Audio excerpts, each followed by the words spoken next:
Beneath the surface of our world lies a silence so old it has forgotten its own voice. In the soil, under layers of stone and ash, in the crevices of forgotten ruins, time breathes slowly. Archaeology is not about rushing forward, nor about unearthing treasure with fanfare. It is a soft, reverent act of brushing away time, one fragment at a time. It is a slow gathering of memory from dust, where history waits not to speak, but to be quietly listened to. An old potsherd, worn smooth by centuries, tells a story no text ever could. A footprint fossilized in clay speaks of an ordinary moment turned eternal. These are not the grand monuments or golden discoveries that dazzle the world, but the delicate remains of daily life, the cornerstones of human presence gently preserved beneath the crust of centuries. What survives is not always what was most valued, but what the earth chose to keep. There's a kind of humility in this work.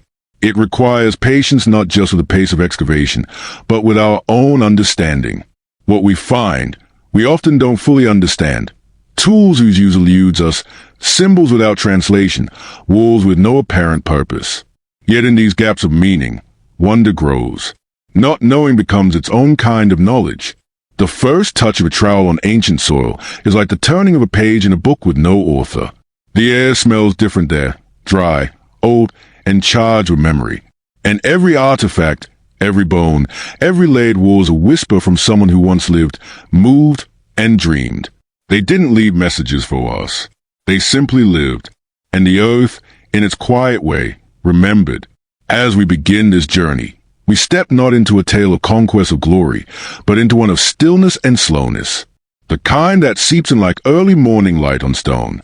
The kind that does not need to prove, only to be present.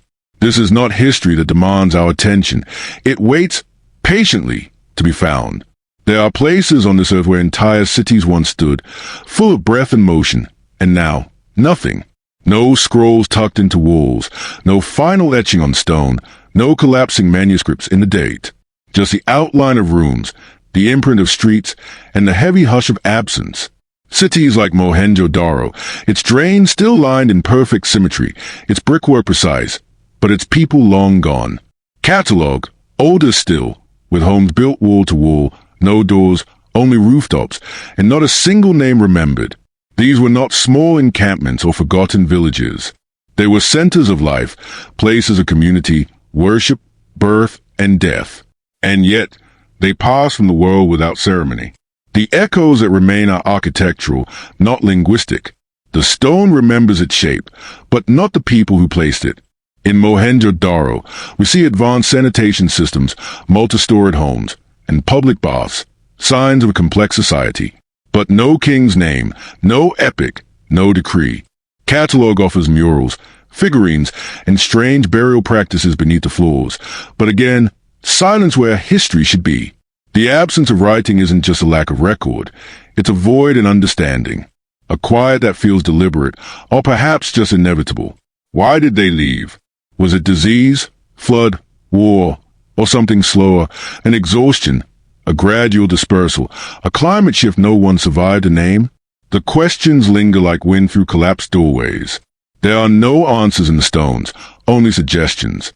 Broken vessels, ashes, empty halves. What does it mean to vanish so completely? To leave behind no story, only infrastructure? To be remembered not for your conquests or myths, but for how neatly your bricks were laid? We walk through these places not as tourists of ruins, but as guests in someone else's silence. The roads feel like they should lead to voices, to laughter, to life. Instead, they win through stillness, every corner a question, every threshold an unspoken farewell. Hey, history does not explain itself. It watches, patient and indifferent. The cities may be gone, but the shape of their absence remains, asking us to listen without expecting a reply. There are places where disaster did what time alone could never do. It held everything still. In Akrotiri, on the island of Thera, and in the Roman city of Pompeii, volcanic fury swept through homes and temples, sealing them in ash. Yet in that very act of destruction, something tender happened. Life, in all its small details, was preserved, caught in a moment of ordinary routine, now held in quiet reverence beneath layers of stone and silence. In Akrotiri, frescoes still cling to walls with vibrant color, dolphins dancing, women gathering, birds in mid-flight. Vessels sit as they were left, some filled, some empty. Streets remain orderly, staircases winding gently upward. There are no bodies here. The people had warning, perhaps time enough to flee. What remains is their memory in motion, preserved not in ceremony but in daily life. Pompeii, by contrast, tells a more tragic tale. Here, life ended mid-breath. A loaf of bread still in the oven. A dog curled around a child. Mosaic shimmer under hardened ash. Plaster casts of victims show the human form frozen in final posture, some praying, some reaching, some simply lying down. The eruption came quickly, and yet it captured time so precisely that we can walk these streets as if the market might open again in the morning. These buried cities are quiet now, but they were loud once. Their silence feels respectful, not hollow, as if even nature, in its violence, became an unwilling archivist. There's a paradox here, that loss can give memory a kind of permanence. Fire and ash, which normally erase, became preservers. The violence that ended these cities also protected their beauty, their tools, their fragments of love and leisure. They are not ruins in the traditional sense. They are moments stopped mid-motion, gently brushed clean by hands thousands of years later.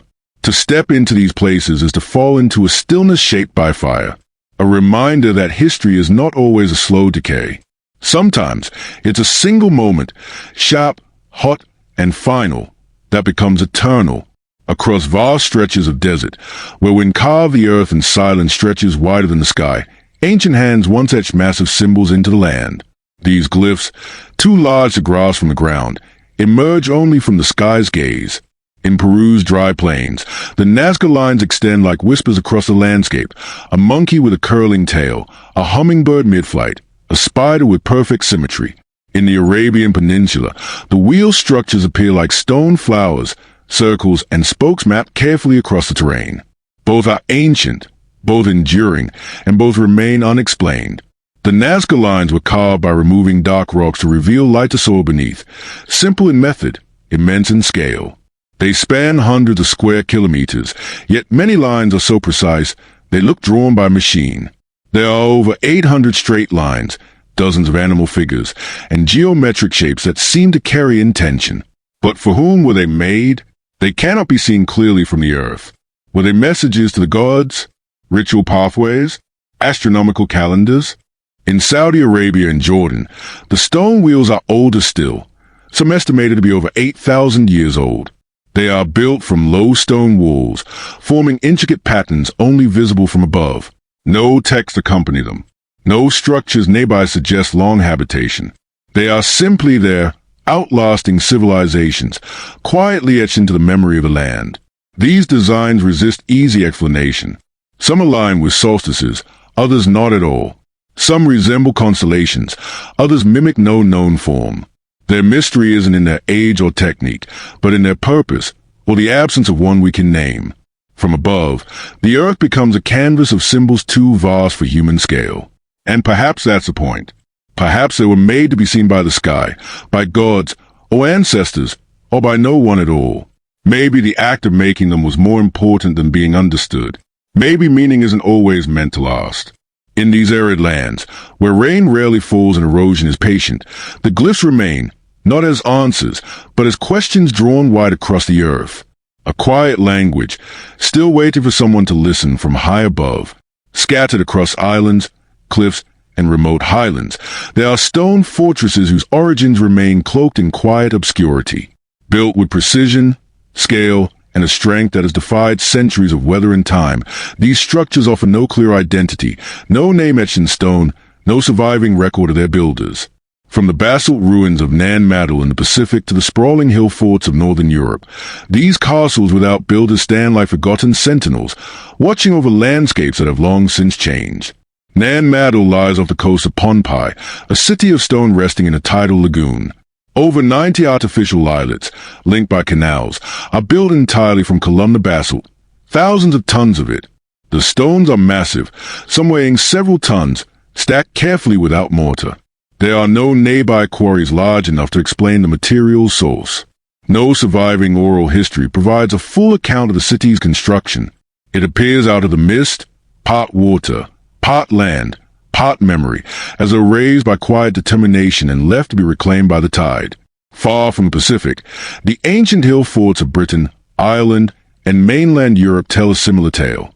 Ring forts, stone ramparts, and circular bastions spiral up grassy hillsides, their layers suggesting both defense and ritual. Some are Neolithic, others from the Iron Age, but many predate written history in their region. They command views of the landscape, their placement both strategic and spiritual.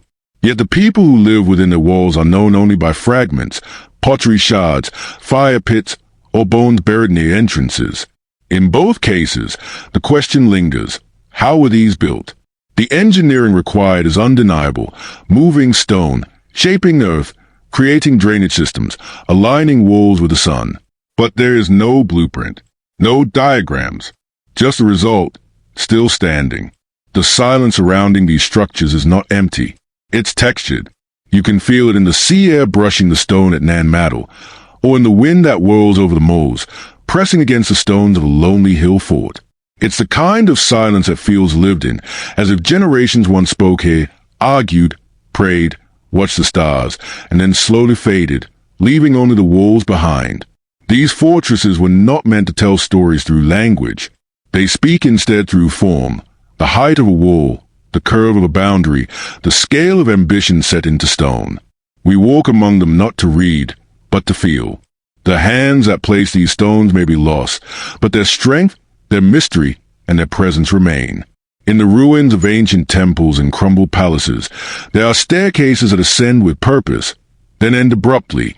Some halt at solid walls. Others reach into open sky, with no landing, no door, no roof to explain their destination. They seem misplaced, half-finished, or abandoned, yet they are built with care, precision, and symmetry. Their presence suggests intent. Their ending suggests mystery. These staircases are found across cultures and continents, in Mayan temples, in Egyptian ruins, in forgotten structures across the Middle East and Asia. Some are carved directly from rock, rising smoothly from the earth. Others are built stone by stone, each step worn from centuries of passage, or perhaps from centuries of weather never walked upon at all. Were these stairs once connected to something higher, a second floor now lost, a wooden structure long decayed? Or were they always meant to lead to nothing physical? Some scholars believe they were symbolic, representing ascension, transformation, or the passage from one realm to another, a climb not of the body, but of the spirit. In some temples, staircases may have served as ritual platforms, where priests or devotees ascended in ceremony not to reach a room, but to elevate presence, closer to the heavens, to the ancestors, or to divine observation. In other cases, they may have guided processions, the path itself more important than where it ended. The erosion of time makes interpretation uncertain. What may seem incomplete could once have been whole. What now ends in sky may once have led to a sacred chamber, an offering space, a throne. Or perhaps the sky was a destination all along. Walking these staircases today is a strange experience. The first few steps feel natural, expected. Then, as the destination disappears, the steps feel heavier, each one a question. By the time you reach the top, you're standing not in front of a door, but in front of history's pause. The view opens, but the meaning does not. These staircases invite us to climb with curiosity, not for answers, but for the act itself. They ask us to consider that not all movement is physical, and not all architecture was built for utility. Sometimes, structure is a ritual, ascent is the offering, and a staircase that leads nowhere may be leading exactly where it was meant to, into the mystery. The story of Atlantis begins with a dialogue. Plato's calm recounting of a land lost to the sea, a civilization vast and advanced, vanished in a single day and night. It was meant, perhaps, as allegory, a philosophical warning. But the image endured: streets of stone, temples of gold, canals dividing great cities, all swallowed by the ocean. What began as myth took root in imagination, and imagination led to search. Not for a single place, but for a pattern. Across the world, echoes of Atlantis appear in fragments. Beneath the waters of the coast of Egypt lies Heracleion, once a thriving port city. Submerged under the Mediterranean for centuries, it was rediscovered with columns, statues, and artifacts still resting in the sand. In the Bay of Cambay, off India's western coast.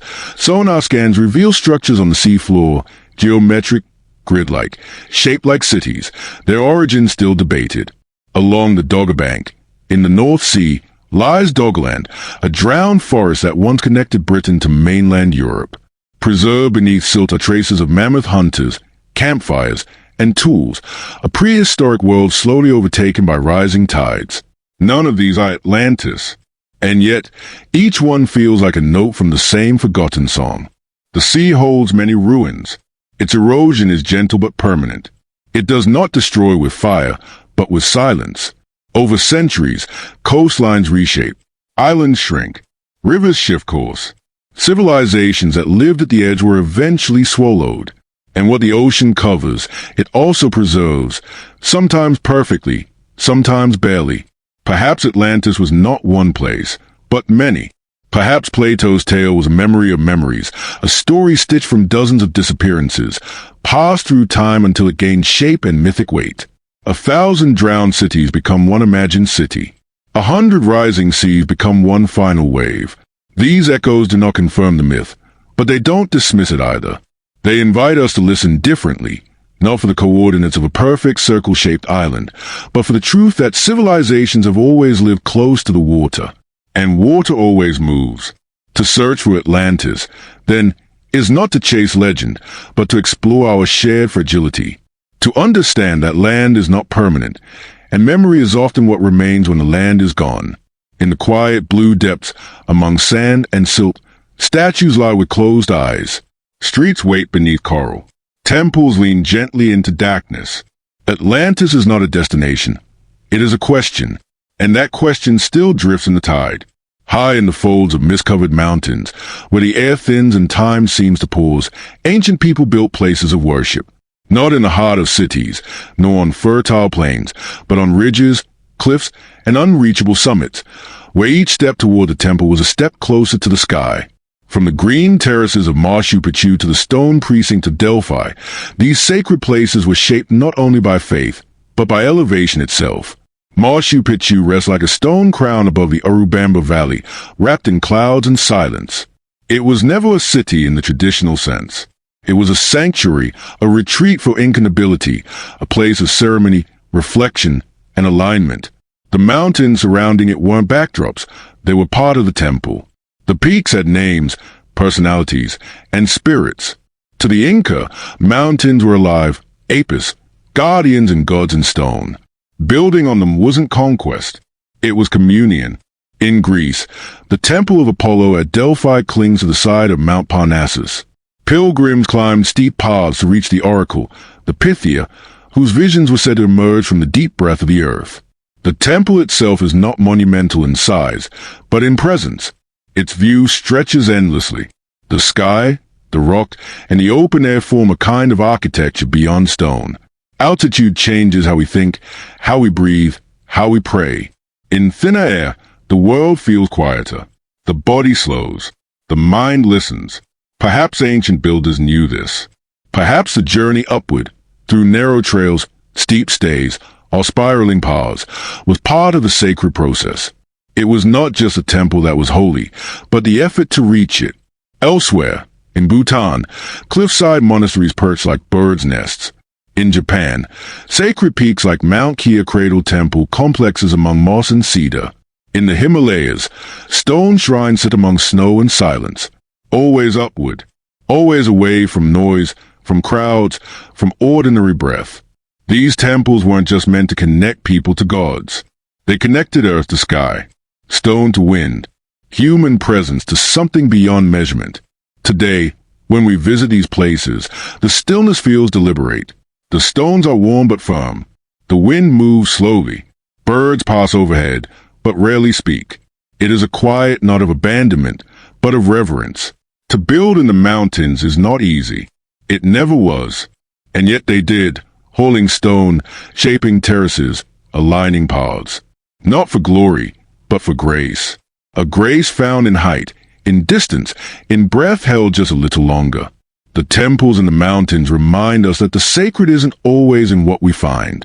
Sometimes it's in how far we're willing to go, and how still we are once we get there. Far across the southern Pacific, on a quiet island of grass and volcanic stone, stand the moai, tall, solemn statues with heavy brows and long faces, staring outward toward the sea. They do not speak. They do not move. And yet, in their stillness, they hold the island's silence like a secret. These are the watchers of Rapa Nui, known to the world as Easter Island. Carved centuries ago by unknown hands for purposes still debated, they face the vastness of the ocean, as if guarding something, or perhaps waiting for something to return. There are nearly 1,000 of them, some weighing more than 80 tons. Many stand on stone platforms called ahu, carefully aligned with the land, the stars, and the water. Some are upright. Others lie half-buried, abandoned in the grass or on the slopes of Reino Raraku, the quarry from which they were carved. Their presence is heavy, but not oppressive, more contemplative, like old souls turned to stone. Most moai face inland, toward the island heart, watching over villages long gone. But a few do gaze seaward, positioned at the edges of the land, their backs to everything human. These are the ones that stir the deepest questions. Were they protectors, warning of danger, or offerings, turned toward the gods of the sea? Their placement feels intentional. Their faces, though weathered, still hold expression, distant, unresolved.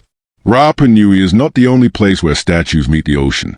In other corners of the world, in the Mediterranean, along Japan's rugged coast, near the temples of Bali, ancient figures stand near the sea, shaped by salt and wind. But none match the presence of the moai. There is a loneliness to them, a patience, as if they have been watching not for years, but for centuries, unmoved by tides or storms. Why were they made? Who did they represent? Ancestors, gods, ideals? No writing system survives to tell us. Oral tradition offers fragments, but the full meaning is gone. What remains is a form, bold, silent, dignified, each one unique, yet all belonging to a common language lost in time. The island changed. Trees disappeared. Clans rose and fell. The people endured hardship and contact with the outside world. But the statues remained, cracked, sunken, eroded, still standing, still looking. To stand among them is to feel seen, not judged, not welcomed, just observed, as if the ocean were not a void, but a mirror, and the moai are not gods or relics, but memory itself set into stone. Whatever their meaning once was, it is not gone. It has simply settled into the quiet, into the stone, into the stare that doesn't end, and the sea that never answers. In the warm stone landscapes of Gujarat and Rajasthan, stepwells descend into the earth like inverted temples. Chand Bauri, with its 3,500 narrow steps forming precise geometric symmetry, drops 13 stories into still water. Rani Ki Vav, adorned with delicate carvings of gods and guardians, stretches underground like a sacred corridor. These are not merely wells, they are cathedrals in reverse, built downward instead of upward. Their purpose was practical, to reach water in dry seasons. But their depth, their silence, and their symmetry speak of something beyond function. To descend a stepwell is to pass from light into shadow. Each level cooler than the last, each step taking you deeper into silence. As you go down, the surface world fades. The noise of heat and market and daily life becomes a distant hum. What remains is stone, carved with care, telling stories that descend into darkness. These structures were used for ritual as well as water, spaces for meditation, for ceremony, for stillness. Far from India, deep shafts have also been discovered in the sands of Egypt. Some near the pyramids drop more than 100 feet into the ground, with no clear end and no inscriptions to guide interpretation. They are not aligned like tombs. They are not wide enough to be chambers. Some were sealed, some spiral, some simply vanish into black. What purpose could such shafts serve? In some, remnants of offerings are found, pottery, bones, ash. In others, nothing. Their emptiness feels intentional, as if the depth itself was a destination. Across cultures, the descent into earth has long carried meaning. The underworld, the sacred well, the womb of the planet, a return to origin or a place of transformation. In myth, wells are not just for water. They are entrances to wisdom, to silence, to the unseen. Perhaps these wells and shafts were practical. Or perhaps they were thresholds, ways to move not through space, but through meaning. There's something meditative about their design, not only in how they were carved, but in how they are experienced. You do not look at them. You descend into them, step by step, shadow by shadow. And when you reach the bottom, whether it's filled with water, with earth, or with nothing at all, you feel the weight of what has passed above. The sun, the air, the noise left behind. The surface world makes sense. These wells do not. And that's why they stay with us. Quiet, deep, and waiting for water, for memory, or perhaps just for stillness. Beneath the floors of forgotten cities, embedded in the foundations of temples and homes, archaeologists sometimes find delicate ocean shells, scallops, conchs, tiny spirals of mother of pearl. They lie buried under stone walls, tucked into the corners of hearths, or sealed inside burial chambers. And what makes them strange is not their presence, but their location, far from any ocean, high in the mountains or deep inland, where tides have never reached. In the highlands of Central America, in the arid deserts of Egypt, and even beneath the ancient cities of Mesopotamia, these marine offerings appear where the sea should not. They were carried there, deliberately, with care. In some cases, they were ground into powder for paint or ritual. In others, they were placed whole, gleaming softly under the soil. What made these shells so important? Perhaps it was their beauty, smooth, curved, perfect in form. Perhaps it was their origin, the sea, mysterious and endless, representing distance, abundance, or the divine. To hold a shell in a dry, dusty city may have felt like holding the edge of another world. Some were used as currency, others as ornaments. In burials, they rest beside the dead, sometimes strung in necklaces, sometimes placed near the hands or mouth. In temples, they may have served as instruments, blown to signal the beginning of ceremony. In households, they were perhaps charms, protection, memory, or something we no longer understand. Trade routes carried them across great distances, from coastal dwellers to mountain tribes, from island cultures to desert cities. But not all shells arrived as commodities. Some were found in places of offering, wrapped in cloth, buried in clay jars, treated as sacred. They may have symbolized water, fertility, or the spirit of far-off lands. Or they may have simply been treasured for what they were, small miracles from a distant shore. To find a shell beneath a ruined city is to find a quiet link between worlds. A soft curve of ocean memory hidden under hard stone. It tells us that even in ancient times, people longed for connection with the distant, the beautiful, the mysterious. And they brought the sea inland not with conquest, but with intention. These shells, fragile and small, outlasted the walls above them. They remain long after empires collapse, their surfaces dulled by earth but their shapes intact. A silent witness to rituals now lost, to journeys long forgotten, to hands that once held them in wonder. The sea never reached these places, but its voice did, carried one shell at a time. In the deep quiet of ancient stone, there are places where construction paused and never resumed. Vast temples half-shaped from mountains, columns partly raised, staircases leading to bare walls. They sit in stillness, incomplete yet powerful, as if abandoned in mid-thought. These are the unfinished temples of the world. Their walls hold no answers, only questions. Their floors never felt the full rhythm of footsteps. But their presence lingers, shaped not just by what was built, but by what wasn't. At Ellora in India, the Kailasa temple was carved from a single rock, descending from the top of the hill downward. It is a marvel of planning, symmetry, and vision. But surrounding it, in the cliffs of the Deccan, are caves left only partly carved. Pillars begun but never finished. Chambers with rough marks where smoothness was intended. Some were intended to be elaborate, replicas of the grand temples beside them. Others seem more like sketches in stone, abandoned before they could bloom. In Egypt, unfinished obelisks lie in quarries, their length carved but never lifted from bedrock. The largest of them, in Aswan, is cracked, a flaw perhaps fatal, or perhaps just an excuse to stop. Its sides still bear the clean cut of ancient chisels. Time has done little to wear them down. In Cambodia, near Angkor, temple complexes spread across jungle terrain. Some are majestic, complete, overgrown in beauty. Others stand skeletal, corridors started but not extended, towers begun and abandoned. It is unclear whether war, death, or changing dynasties halted their rise. The jungle has since crept in, its silence completing what stone could not. To walk through an unfinished temple is to feel something unfinished in yourself. The space doesn't ask to be admired, but notice, not as failure, but as presence without conclusion. The tool marks are still there. They are like handwriting frozen mid-sentence. There is no polish to distract, only process. What stopped the builders? Perhaps it was famine, or conflict, or a new ruler with new desires. Perhaps it was disease, or the slow fading of a belief system. Or maybe it was something simpler, a crack in the stone, a collapse, a realization that what was imagined could not be completed. These sites are not ruins in the traditional sense. They were never whole, but they are not empty, either. Their incompletion carries a strange honesty, the truth that not all plans reach their end, and that meaning does not require completion. Sometimes a half-built wall tells more than a finished one.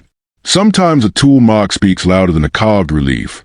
The unfinished temple reminds us that vision is fragile, that ambition is weathered by time, and that effort itself leaves a trace as real as the result. In their silence, these temples are not broken. They are pauses, moments caught between intent and reality. And the fact that they still stand, unadorned and unfinished, is a kind of quiet victory over forgetting. In scattered corners of the world, there are stones that do not merely sit in silence. They sing. When struck with wood or another stone, they ring like bells or hum with low, resonant tones. These are not modern instruments or shaped gongs. They are ancient rocks, often untouched by carving, yet filled with unexpected voice. Their sound is soft, hollow, metallic, a tone that feels as if it comes from deep within the earth. In the arid plains of Africa, in the highlands of Asia, and in the deserts of South America, such stones have been found, sometimes in clusters, sometimes alone. In part of India, the musical pillars of old temples respond with distinct tones when tapped. In the Andes, certain boulders emit sustained notes that linger in the air. In the UK's Lake District and parts of Scandinavia, stones in megalithic circles seem to reverberate faintly when the wind moves through them. These are not tricks of the air.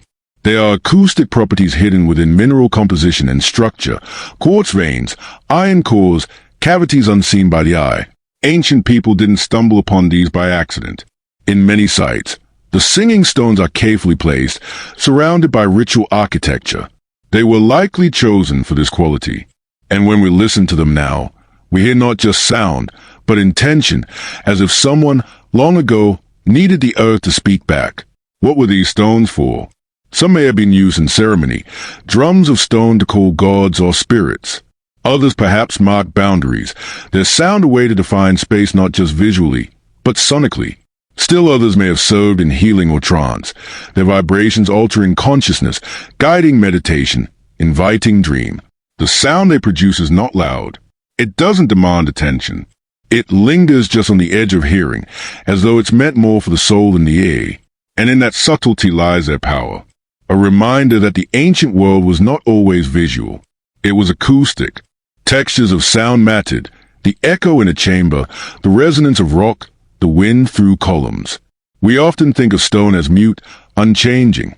But these stones hum. They remind us that the earth carries frequencies we rarely stop to hear. That the past did not live in silence. It rang, it vibrated, it resonated in ways we are only beginning to rediscover. Touching such a stone, feeling its quiet song pulse under the skin, connects us to something older than language, older than memory. It is a conversation without words, a moment of recognition between the human body and the material of the earth. These stones do not perform. They do not echo with grandeur. They simply sing, when asked, when struck gently, when the wind is right. And in their song is something we lost, and something we still long for, a sound that does not try to impress, only to exist. Long before the compass or the calendar, people looked upward. The sky was not just a backdrop. It was a map, a clock, a memory, and a guide. In the rhythms of sun and stars, they saw meaning. And in the stones they placed on earth, they reflected those patterns. Across continents, ancient structures rise and fall in line with celestial paths, carefully, patiently, deliberately aligned to solstices, equinoxes, and constellations. Stonehenge, perhaps the most famous of these, stands in the English countryside like a circle of frozen time. Each year, on the summer solstice, the first light of dawn passes cleanly through its stone, reaching into the heart of the monument. It is not accidental. The stones are massive, but their placement is precise. This alignment, repeated every year, speaks of a deep connection to seasonal change, the balance of dark and light, the turning of the year. Far away, in the dry expanses of New Mexico, the great houses of Chaco Canyon open their windows and doorways to the sun's position during solstices and equinoxes. The walls themselves catch light in specific ways. A sliver of sunlight touches a carved spiral. A shadow moves across a niche. The builders watch the sky for generations, embedding celestial events into stone. In Egypt, the pyramids align with the cardinal points, north, south, east, and west, so precisely that the error is barely measurable. The Temple of Karnak is oriented to capture the sunrise at the winter solstice. In Cambodia, Angkor Wat mirrors a movement of Venus, while in Central America, Mayan temples align with the rising and setting of specific stars, timed to agricultural cycles. To live by the stars is to live slowly. It means observing without haste, waiting for patterns to return, marking time not by urgency, but by movement, gradual, predictable, eternal. This kind of attention requires generations. A builder might never see the full cycle they designed for, and still, they laid the stones as if they would. What does this say about those who built these places? That their world was woven with patience, that knowledge was shared, not owned, that a solstice was not just a date, but a moment of balance, a breath held between seasons, honored in architecture. Today, many of these alignments are rediscovered with instruments, satellite maps, and simulations. But their original measurements came from eyes, shadows, and memory. A stick in the ground, a notch in a wall, a star appearing in the same place, again and again. To stand inside one of these aligned structures, to watch light strike stone exactly where it was meant to, at the exact time, is to feel time fold. The past touches the present. The sky closes a circle. And you, for a moment, are part of something unhurried and vast. The stars change slowly. So did those who followed them. They did not rush to know. They waited. They watched. And in their watching, they learned how to build not just with stone, but with time. In the quiet layers of earth beneath ancient cities and sunlit fields, there are graves without grandeur. No gold, no towering stone, no titles carved into tablets. They hold no kings, no generals, no rulers of vast empires. Instead, they cradle something more familiar, the remains of ordinary lives, laid to rest with quiet care. Archaeologists have uncovered graves of children buried with toys, small carved animals held close to their ribs. In other places, healers lie with bundles of herbs, bone needles, and worn stones shaped by years of use. Musicians are found with flutes tucked beside their arms, as if ready to play once more. Farmers are buried with their sickles, potters with their wheels, weavers with the threads of their craft. These are not the tombs that make headlines. They are shallow, sometimes unmarked, often forgotten by time until accident or careful excavation brings them to light. Yet when uncovered, they offer an intimacy that royal chambers never can. A bone comb, a cooking pot, a bead worn smooth from daily touch. These objects speak in whispers, not declarations. Some of the most moving discoveries come not from what is buried, but how? Bodies curled gently, as if in sleep. Flowers placed near the head, now only shadows in the soil. A mother and child, arms still around each other. These moments, captured in earth, remind us that ancient people loved, feared, and grieved just as we do. That the human heart has always been tender. In parts of prehistoric Europe, entire communities were buried together, generations side by side. There is no hierarchy in these graves, no separation of high and low, just families gathered beneath the same earth that once fed their crops and held their homes. In South America, in regions of the Andes, small burial towers stand alone in the highlands, not grand, but steadfast. Inside, the remains are arranged carefully, often wrapped in cloth, surrounded by items meant not to impress, but to comfort. These peaceful graves tell us that archaeology is not always about power. It is about presence, about the fact that someone lived, that someone died, and that someone else took the time to say goodbye. The soil remembers this. So do the stones. Even when names are gone, the arrangement of bones, the placement of objects, the orientation of the body, all of it speaks of care. There is a stillness in these graves that asks for quiet, not to solve a mystery, but to sit with it, to acknowledge that most of history was made not by the crown or the conquering, but by those who cooked meals, told stories, raised children, and tended the sick. When we find them, we are not uncovering forgotten power. We are witnessing remembered love. And so, among the ruins of temples and palaces, these peaceful graves offer a softer lesson, that memory lives not just in monuments, but in the simple act of placing one body beside another, with care, with intention, with silence. Beyond the towering pyramids and golden sarcophagi of Egypt, far from the grandeur of royal tombs, lie simpler graves, low mastabas, dusty crypts, shallow burials marked by no name. These are not monuments to power, but to presence. They belong to the craftsmen, the workers, the women and children whose lives formed the quiet fabric of ancient civilization. No chronicles describe them. No inscriptions boast of their deeds. Yet their resting places remain, tucked into the sand, whispering softly through time. Near the Valley of the Kings, archaeologists have found worker cemeteries, rows of modest graves dug into dry soil, often lined with rough stone, some barely large enough to hold a body fully stretched. The men buried here were those who carved royal tombs, who painted celestial ceilings, who shaped the pharaoh's eternity. Their own burials, however, were without fanfare.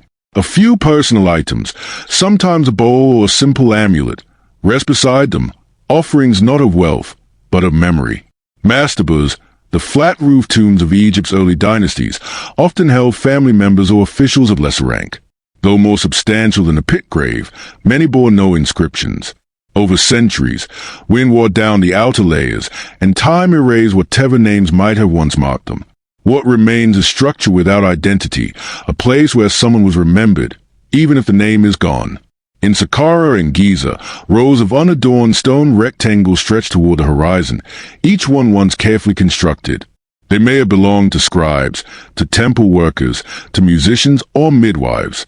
Their identities are lost, but their presence lingers. Sometimes the bones reveal hints, worn joints, healed fractures, signs of childbirth or labor. These are the quiet signatures of lives fully lived. Even in death, these tombs suggest a kind of dignity. They were built with intention. Bodies were positioned with care, often facing the rising sun. Grave goods, though humble, were chosen. A water jar, a piece of linen, a carved figure. These were not offerings to impress, but to accompany. The kind of things one might bring on a journey. The silence of these tombs isn't emptiness. It is reverence. A life does not need a title to be worthy of remembrance. A name carved in stone is only one kind of legacy. Another kind, quieter, but no less enduring, is found in the shape of a room, the way a body was placed, the simple act of burial itself. In ancient Egypt, death was not an end, but a passage. Even the nameless were guided gently into the next world. Perhaps their names were spoken by family long ago, before wind and time claimed the records. Perhaps their stories were told at firesides, passed through a generation or two, before fading into the hush of history. Today, when we uncover these tombs, we do not find kings, we find people. And that may be the greater treasure, to discover, beneath layers of sand and centuries, that every life was seen, every death honored, and every grave, no matter how simple, was a place of care. The tombs without names remind us that memory does not always need words. It can live in the echo of stone, in the arrangement of earth, in the quiet presence of a life folded gently into time. Deep beneath the surface of the earth, beyond the reach of natural light, there are caves that twist and narrow into darkness, tunnels that wind into stone, leading nowhere. At first, they welcome you with ancient art, horses galloping in ochre, handprints fluttering like ghosts on the wall, symbols scratched with purpose. But then, as you continue, the path grows tighter. The air changes. The walls close in. And suddenly, the cave is no longer a canvas, but a labyrinth, one with no end, no exit, and no clear reason to exist. In the famed caves of Lascaux and Chauvet in France, early humans ventured deep underground to paint.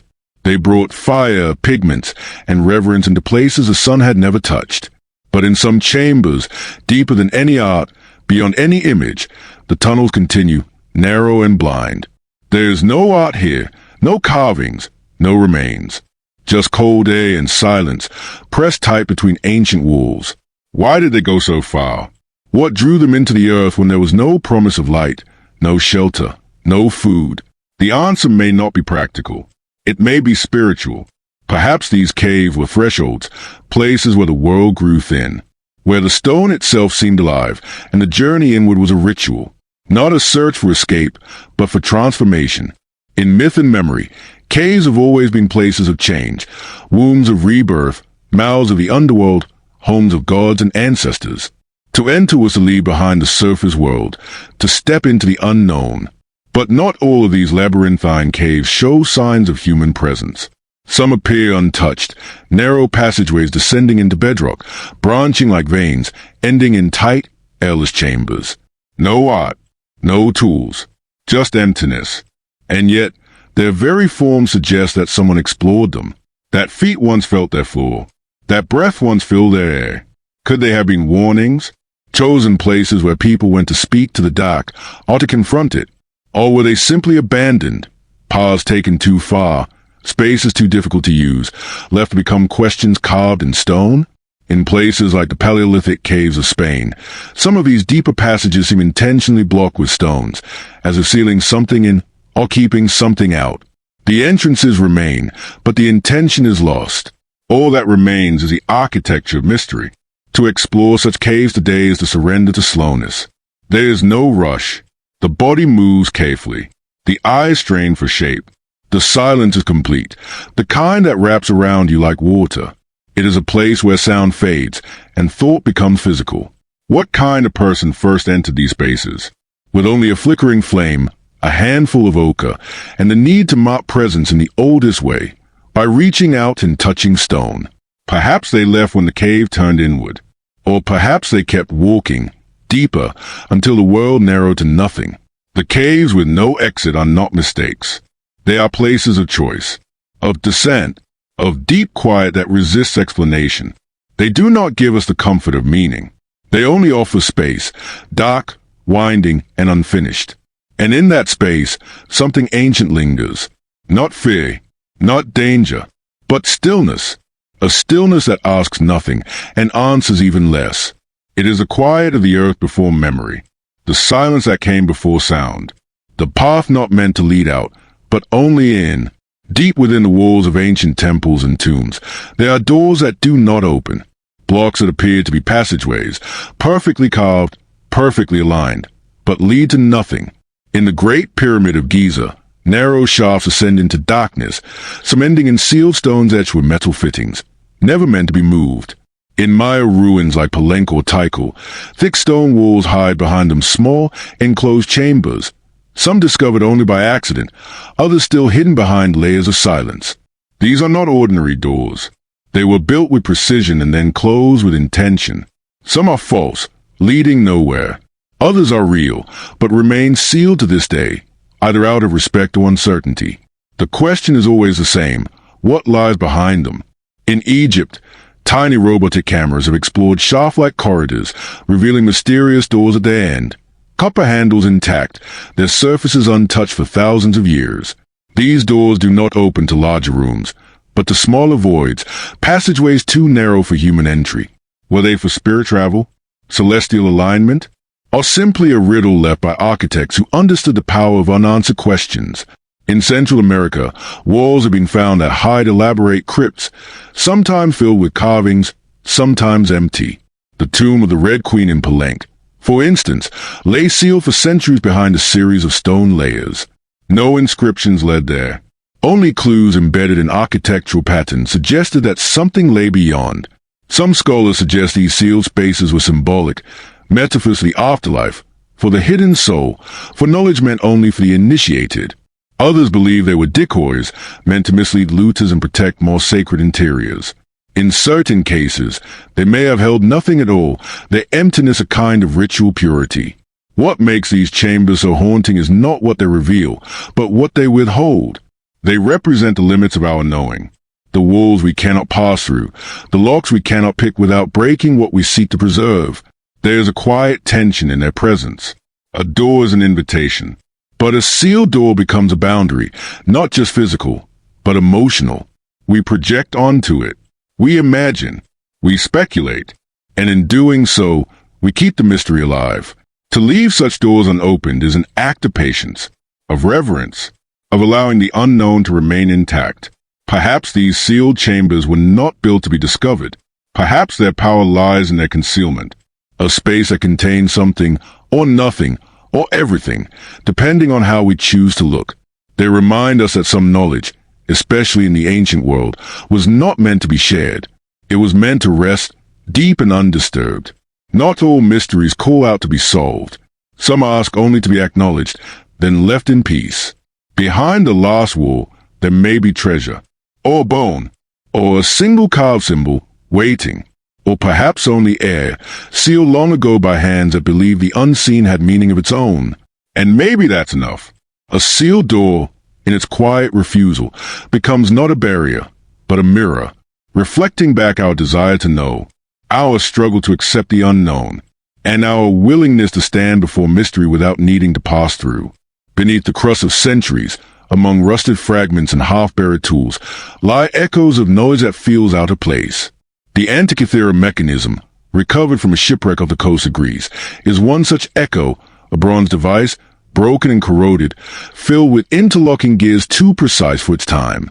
When X-rayed, it revealed an astonishing truth. This ancient artifact, built over 2,000 years ago, could predict eclipses, track planetary motion, and mimic the complex rhythm of the cosmos. It is not alone. Scattered across temples and tombs, in ruins and under ash, are remnants of other mechanisms, tools and devices that hint at a mechanical fluency not often credited to the ancient world.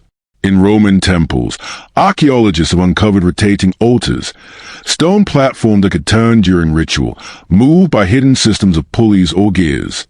In Egypt, some doorways appear to have been counterweighted, able to open or close with surprising ease. In the tomb of Archimedes, whose mind stretched beyond the mathematics of his age, texts describe models of the solar system powered by water or winding cranks, devices that could simulate celestial movement with uncanny accuracy. These are not myths. They are mechanical, tangible, constructed with patience and intention. But what's been lost is not just the machines, it's the understanding that built them. Some of the devices we find serve no clear purpose. Levers attached to nothing. Wheels embedded in walls. Bronze fragments that fit together, but with no surviving design. Perhaps they were used in ritual, not function. Or perhaps their function was so well known at the time, no one thought to explain it. Now, we are left with pieces and silence. The Antikythera mechanism itself may have been part of a larger tradition, not a one-time marvel, but a surviving scrap from a lineage of craftsmanship we simply forgot. Written records from the ancient Mediterranean speak of automata, statues that moved, sang, or poured wine. In China, texts describe chariots that always pointed south, regardless of direction, mechanical compasses that predate the magnetic needle. Were these exaggerations? Or were they examples of ingenuity we once had, then let slip away? The fragility of knowledge becomes clear in these discoveries. Ideas, no matter how advanced, are vulnerable to time. Without transmission, without scribes, without continuity, a device can become indecipherable. Gears fall silent, springs unwind, and meaning fades. Yet even in ruin, there's something deeply human about these forgotten mechanisms. They show curiosity, precision, and a desire to reflect the universe in miniature, to replicate motion, to mimic the sky, to bring order to the visible and invisible alike. These weren't machines of war or conquest. They were instruments of understanding. They measured time. They traced stars. They turned silently in sacred places. Today, we rebuild them in models and simulations, marveling at their complexity. But the original makers are gone, and with them, the world these machines belong to, a world where sky and machine, ritual and gear, science and silence existed together. These mechanisms are reminders not just of what we once knew, but of how easily we forget. That knowledge is not always cumulative. It can vanish. And when it does, it leaves behind metal fragments in the sand, asking us to remember a time when gears turned not for power, but for wonder. And perhaps, if we listen closely, we can still hear their soft ticking, not of function, but of thought, not of technology, but of time's delicate, forgotten rhythm. In the dust and stone of ruined cities, sometimes there's a darker layer, a fine residue of ash, walls blackened by soot, pottery shattered by heat, and bones scorched in postures of flight or defense. These are the places where silence was not slow, but sudden, where life ended not through erosion, but fire. Some cities burned with purpose, others by accident, but all were transformed by flame, and left behind questions the ash could not answer. In the ruins of Hattusa, capital of the Hittite Empire, archaeologists found entire districts reduced to rubble, walls collapsed inward, their interiors charred. No records explain why. The palace at Mycenae bears similar scars, doorways twisted by heat, stone foundations stained with smoke. In the Levant, cities like Hazor and Megiddo show layers of burnt destruction, their layers stacked like geological memory, fire upon fire, ending one age and beginning another. Not all fires were acts of war. Some may have been ritual, controlled, deliberate. In certain Mesoamerican cities, entire temple complexes appear to have been burned during ceremonies, perhaps marking endings, transitions, or sacrifices not fully understood. In others, fire came from rebellion or invasion, a city set alight by those once ruled by it. In Pompeii, heat left imprints, shadows of furniture, of people, of animals caught in place. In Eastern Europe, Bronze Age settlements were torched so completely that they would turn to vitrified charcoal, sealing food, tools, and bodies into sudden permanence. What survived was not the structure, but its outline, not the story, but its silhouette in flame. Walking through these ruins today is like moving through a moment that never fully ended. The blackened stones still carry the memory of heat. Char marks line doorways. In some places, the ground is fused with glossy remnants. Earth turned briefly liquid, then cooled into silence. What caused these fires? The evidence is often incomplete. Weapons suggest war. Mass graves suggest slaughter. But sometimes there are no weapons, only destruction. A sudden emptiness. Entire cities where no one rebuilt. Where people fled and never returned.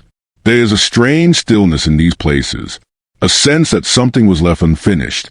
Fires don't just destroy, they erase intentions. They end stories mid-sentence. In burnt cities, we find bowls still on tables, sandals by doorways, charred scrolls curled into themselves. Objects remain in use, as if waiting for their owners to return. But no one does. These cities burn not just physically, but spiritually. Their function stopped. Their meanings dissolved. What was sacred is now ash. What was daily life is now residue. Yet even in destruction, there's preservation. Fire, in its rage, sometimes keeps things, sealing wood in carbon, hardening clay into permanence, baking pigments into lasting color. So we study the marks. We sift the ashes. We read the fire's trail not as an end, but as a kind of punctuation. A city burned is a city that once was full of sound and motion, now reduced to layers of heat and time. And when we walk its blackened streets, we are not just witnessing tragedy. We are witnessing the boundary between presence and absence, between what was and what remains. A threshold made not of stone, but of silence. A silence that smells faintly, still, of smoke. In the quiet corners of ancient ruins, buried beneath collapsed roofs, tucked into burial chambers, sealed in clay jars long forgotten, archaeologists find seeds. Small, dry, and easily overlooked, they sit waiting, untouched by light for centuries, sometimes millennia. Grains of wheat, barley, millet, seeds of lotus, fig, and plants no longer grown. Encased in time, they are the breath of life, preserved in stillness. In Egypt, inside the tombs of nobles and pharaohs, seeds were often buried beside the dead, not as food, but as symbols. The lotus seed, especially, carried meaning far beyond botanical. It was a promise of rebirth, a returning after death, of life rising again from the darkness of soil. Just as a lotus blooms from muddy water, so too was a soul believed to rise from the silence of the tomb. To place a seed next to the dead was to plant hope, In the granaries of Harappa, in the courtyards of Pompeii, in the ashen layers of Iron Age villages, charred grains of wheat and barley remain, their husks blackened, their nutrition gone, but their shape preserved. These are not symbols. They were sustenance, saved from harvest, stockpiled for winter, carried on trade routes and laid down for future planting. Their survival is accidental. A fire that sealed them, a drought that never disturbed them, a war that fell in just the right way to protect what was stored inside. Sometimes, the seeds are still viable. In rare cases, when conditions are perfect, scientists coax ancient life from dormancy, wheat from the pharaoh's tomb sprouting once more under modern skies. In these moments, time folds inward. What was planted in faith is born again in curiosity. Seeds are more than food. They are memory. They carry within them the shape of ancient rain, the feel of sun that no longer shines, the touch of hands long vanished. Each one holds a silent record of what was grown, where it was grown, and by whom. And in finding them, we learn not just about agriculture, but about belief, preparation, and care. They tell us that ancient people planned for what came next. They stored, they saved, they believed in future seasons. To bury a seed, whether for storage or for the dead, is to believe in continuation. That something will return, that something will grow. In burial sites across the Near East, archaeologists have found tiny packets of seeds wrapped in cloth, placed like offerings at the feet of the deceased. In some cases, they are rare varieties, chosen not for utility, but for meaning. A grain that fed the family, a flower that bloomed during a birth, a plant known for healing. These small choices reveal tenderness, a quiet language between the living and the gone. Not all seeds are known. Some come from plants that no longer exist or that have changed beyond recognition. Their names are lost, their use is unclear. But they are still here, still whole, still waiting. A kind of ghost life, held in the smallest form. In ruins, seeds remind us of what matters most. Not the monument, not the throne, not the conquest. But what could be planted? What could be nourished? What might come after? And so we find them again and again in jars, in pockets, in cracks in the floor. The beginnings of life, placed gently into the earth, and now placed gently into memory.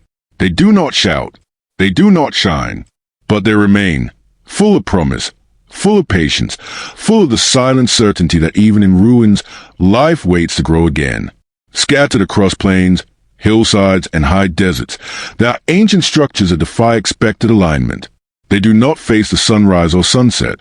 They do not point to north, nor to the stars that once guided travelers in seasons. Their entrances open into hillsides. Their walls run at odd angles. Their axes match no known system. These are buildings that, to modern eyes, face nowhere. In the highlands of Scotland, Iron Age blocks curve in peculiar ways, entrances blocked from wind, windows that welcome no light. In parts of Central Asia, circular enclosures seem to ignore the sun entirely, their orientation lacking pattern. Even in the Americas, some mound complexes and stone platforms are built in directions that contradict the celestial alignments common to nearby cultures. Why? One answer may be practical. Structures sometimes follow terrain, built into the curves of rivers or nestle between natural formations. But this does not explain all cases. Some of these buildings required great effort to construct. Massive stones hauled from elsewhere, walls planned with purpose. The misalignment appears intentional. It follows a logic we no longer see. Perhaps these buildings were aligned with meanings now erased, a sacred tree long vanished, a river that changed course, a star whose place in the sky has shifted. Belief systems, too, evolve. What was once the center of a spiritual map may now be just a mound in the field. The compass of faith does not always match the compass of astronomy. In Cambodia, certain minor shrines face away from the main temple axis. Were they private spaces, aligned with ancestral homes now gone? In the deserts of Jordan, some prehistoric structures point toward low hills rather than the horizon. Perhaps those hills once held a cave, a spring, or a stone of significance now lost to time. Orientation is often seen as a form of intention, an architectural decision that carries meaning. To face east is to greet the sun. To face north is to honor the pole star. But when that orientation breaks a pattern, we are left with absence. An open door that welcomes no light. A corridor that leads into shadow. And yet, maybe that was the point. Not all sacredness is found in light. Some is found in darkness, in introspection, in power that do not lead outward, but inward. A temple that faces nowhere may have been built to turn the visitor away from the world, into silence, into mystery. These misaligned structures remind us that meaning is fragile. It rests not just in stone, but in memory. Without the culture that placed the first stone, we are left with shape but not story, a direction without a destination. We map these buildings with satellites and software, measuring every angle. But the tools cannot tell us what mattered to those who built them. The builders didn't always follow the stars. Sometimes, they followed something smaller, a personal ritual, a whispered belief, a moment no longer recorded. To walk among these structures is to walk in uncertainty. Not confusion, but quiet wonder. The sense that architecture can reflect not just knowledge, but unknowing. That sometimes a wall faces a field because someone long ago stood there and felt something they couldn't explain. Facing nowhere, these buildings still remain, enduring, unapologetic, serene in their mystery. They do not point. They do not explain. They simply exist, still holding their chosen direction, whatever it once meant. And in their stillness, they invite us to accept that not all paths need to lead somewhere. Some simply are. Beneath calm waters and shifting tides, entire cities rest in silence. Their streets, once filled with life, now lie in stillness beneath the weight of lakes and seas. Stone walls softened by silt. Staircases descending into darkness. Columns standing without roofs. From Dwarka off the coast of India to the mysterious formations near Yonaguni in Japan, these submerged structures tell the past we can only partially recover, a past swallowed by water, yet still holding its shape. In the Arabian Sea, off Gujarat's coast, lie the ruins of what many believe to be ancient Dwarka, a city long thought to be myth, said to be built by Krishna himself. Sonar imaging revealed walls, roads, and patterns that suggest design rather than randomness. Pottery fragments and tools were recovered from the seabed, suggesting habitation. Whether it is a Dwarka legend or another city entirely, it raises the same quiet question. Was this place slowly overtaken by rising seas, or did it sink in a sudden disaster? Was it once part of the shoreline, or did it always belong to the sea? Far to the east, off the coast of Yonaguni Island in Japan, divers discovered massive stone formations beneath the water, terraces, steps, and flat platforms that resemble megalithic construction. Some believe they are natural formations shaped by tectonic shifts and ocean erosion. Others see them as temples, altars, or pyramids, built long before written history reached these shores. The lines are sharp, the angles deliberate. The debate continues, but the mystery remains. In Lake Titicaca, high in the Andes, submerged ruins stretch beneath the cold waters, roads that lead nowhere, foundations of unknown purpose. The locals speak of ancient cities flooded by gods or time. In parts of the Mediterranean, shipwrecks rest beside submerged columns, suggesting that ports and settlements were once where only fish now dwell. These underwater ruins are difficult to study. The sea resists excavation. Silt shifts, currents cloud vision, pressure limits time. Yet what little we recover speaks of complexity, urban plans, carvings, patterns of life that echo those on land. Not all of these places were suddenly destroyed. Some may have been lost slowly, over generations, as coastlines eroded and the sea advanced, an inch at a time, a season at a time, until the waves claimed the last rooftop. And yet, in some cases, the disappearance seems abrupt. A wall fallen but intact, pot still upright, structure preserved as if frozen. Was it an earthquake, a tsunami, a collapse of land beneath its own weight, or something else, lost to time and tide? Water preserves as it destroys. Wood rots, but stone endures. What sinks is hidden, but not gone. These cities beneath lakes remind us that civilization is never permanent. That what we build today may, one day, be the seabed someone else studies, trying to understand who we were and what we left behind. To dive into these waters is to enter a kind of time travel. Bubbles rise past doorways never open again. Fish glide through columns that once supported roofs. Sunlight filters down in shifting patterns, lighting walls whose builders never meant them to be seen this way. And when we look closely, we begin to wonder, Did the people who lived here know the water was coming? Did they sense the change? Did they leave willingly or fight to stay? The answers rest beneath layers of sediment, undisturbed. These sunken places are not ruins of failure. They are memories held by water, stories not erased, but rewritten in blue. They invite us to reflect not just on what was lost, but on how quietly the world can change, on how a thriving city can become a myth, then a shadow, then a discovery, and in their quiet depth, they remind us that mystery doesn't always lie in the stars or in distant deserts. Sometimes, it waits beneath the surface, still whole, still hidden, still breathing through the silence of the sea. Beneath the still surfaces of lakes and coastal waters, cities lie sleeping. Their outlines are faint at first, a grid of stone blocks, a staircase leading into sand, a curved wall lost in shadow. As currents clear the silt, patterns begin to emerge. Roads, columns, rooms, courtyards. Not randomness, but remnants. These are cities that once stood dry and open to the sky, now folded into the underwater quiet of lakes and seas. Off the coast of Gujarat in western India, near the present-day city of Dwarka, sonar scans have revealed geometric patterns on the sea floor, long straight lines, rectangular depressions, and scattered artifacts. Divers recovered pottery, tools, and fragments of walls that suggest urban design. Local legend holds that this was the ancient Dwarka, a city built by Krishna, submerged in a single night. Whether myth or history, the remains suggest habitation long before the rise of known Indian civilizations, hinting at a chapter of human settlement not yet fully read. Far to the east, near the southern islands of Japan, the Yonaguni Monument lies submerged in clear blue waters. Towering rock platforms rise in sharp angles, broad terraces, stair-like formations, and what appear to be corridors or passageways.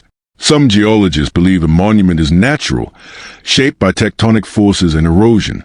Others argue that the regularity, right angles, and patterning are too precise to be accidental.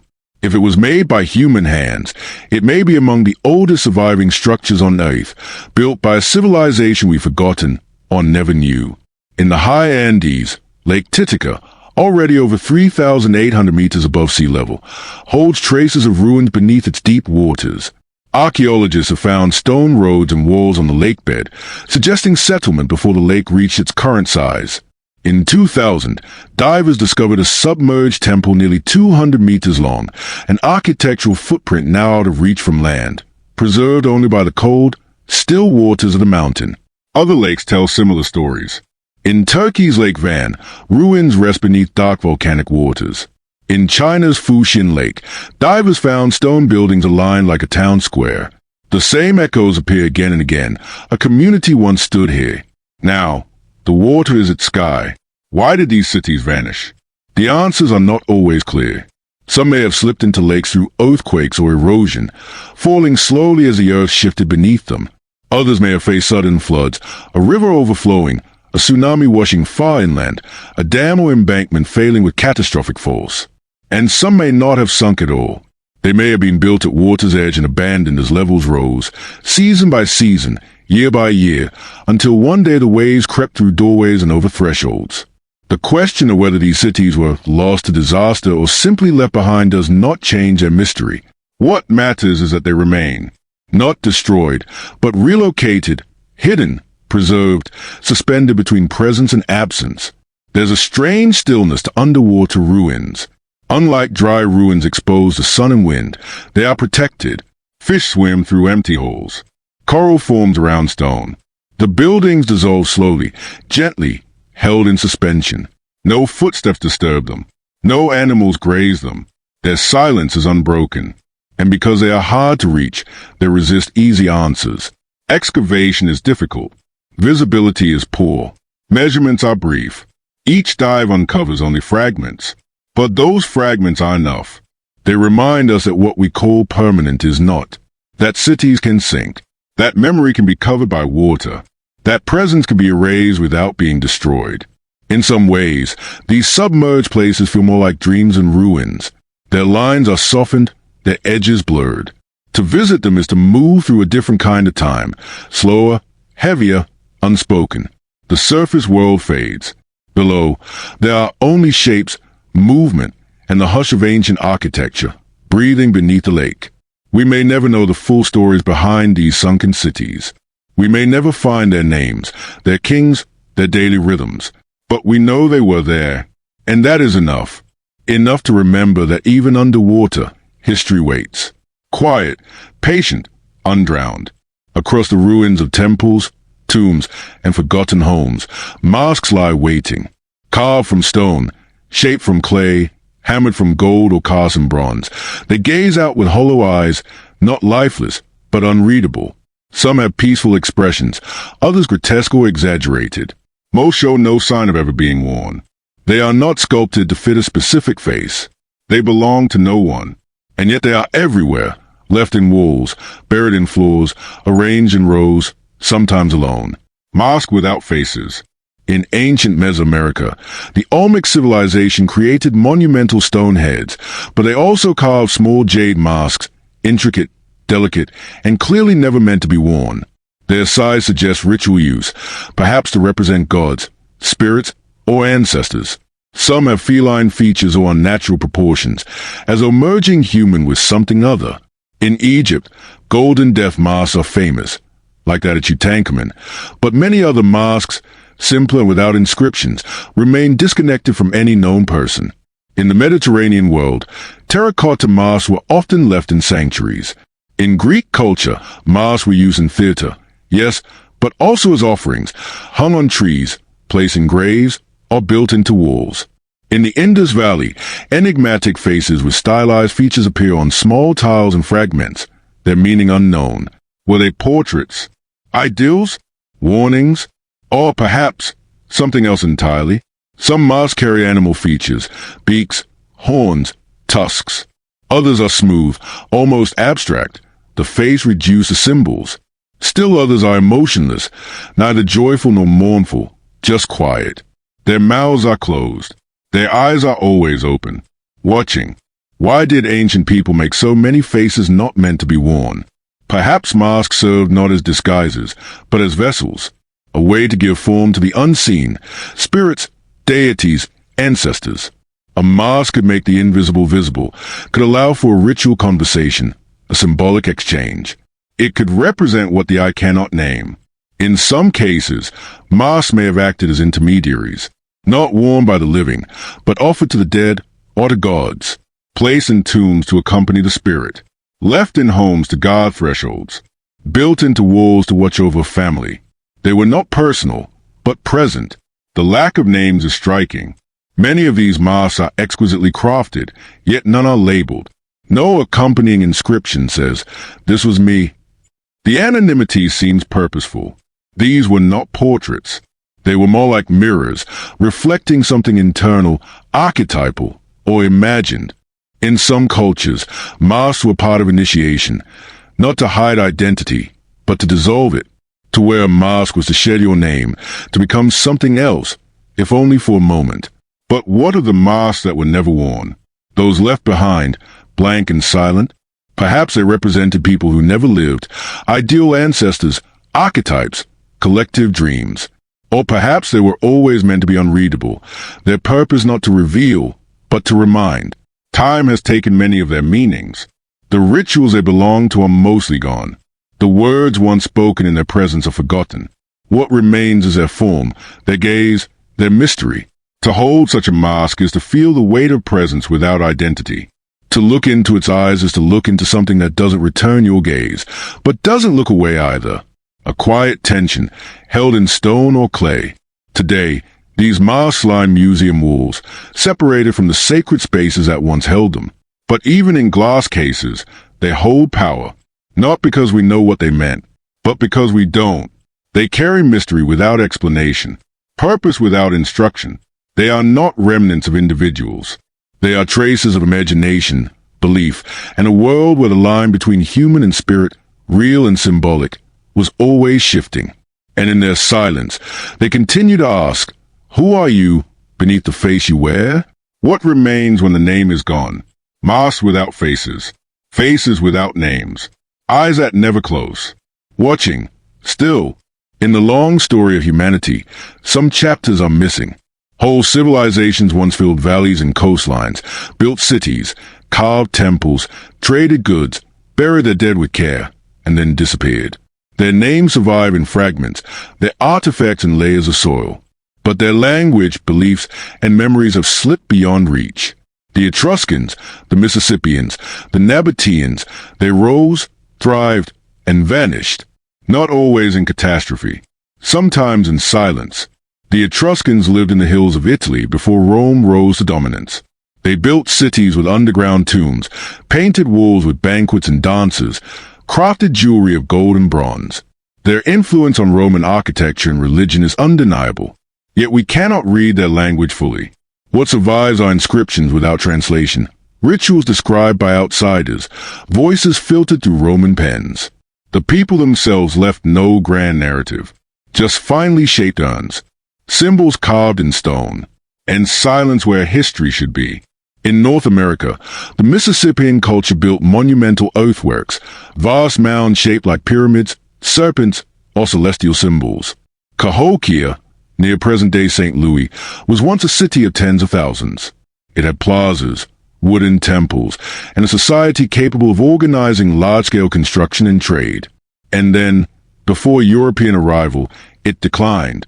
No written record explains why. Environmental change, internal conflict, or shifts in belief may have played a role, but the exact reason remains uncertain. The mounds still stand. The people are gone. The Nabateans flourish in the deserts of Jordan, their capital Petra carved from rose-red stone. They mastered water collection in arid landscapes, channeling rain through carved cisterns and channels. Their rock-cut tombs, temples, and colonnaded streets reveal deep knowledge of architecture, trade, and cosmology.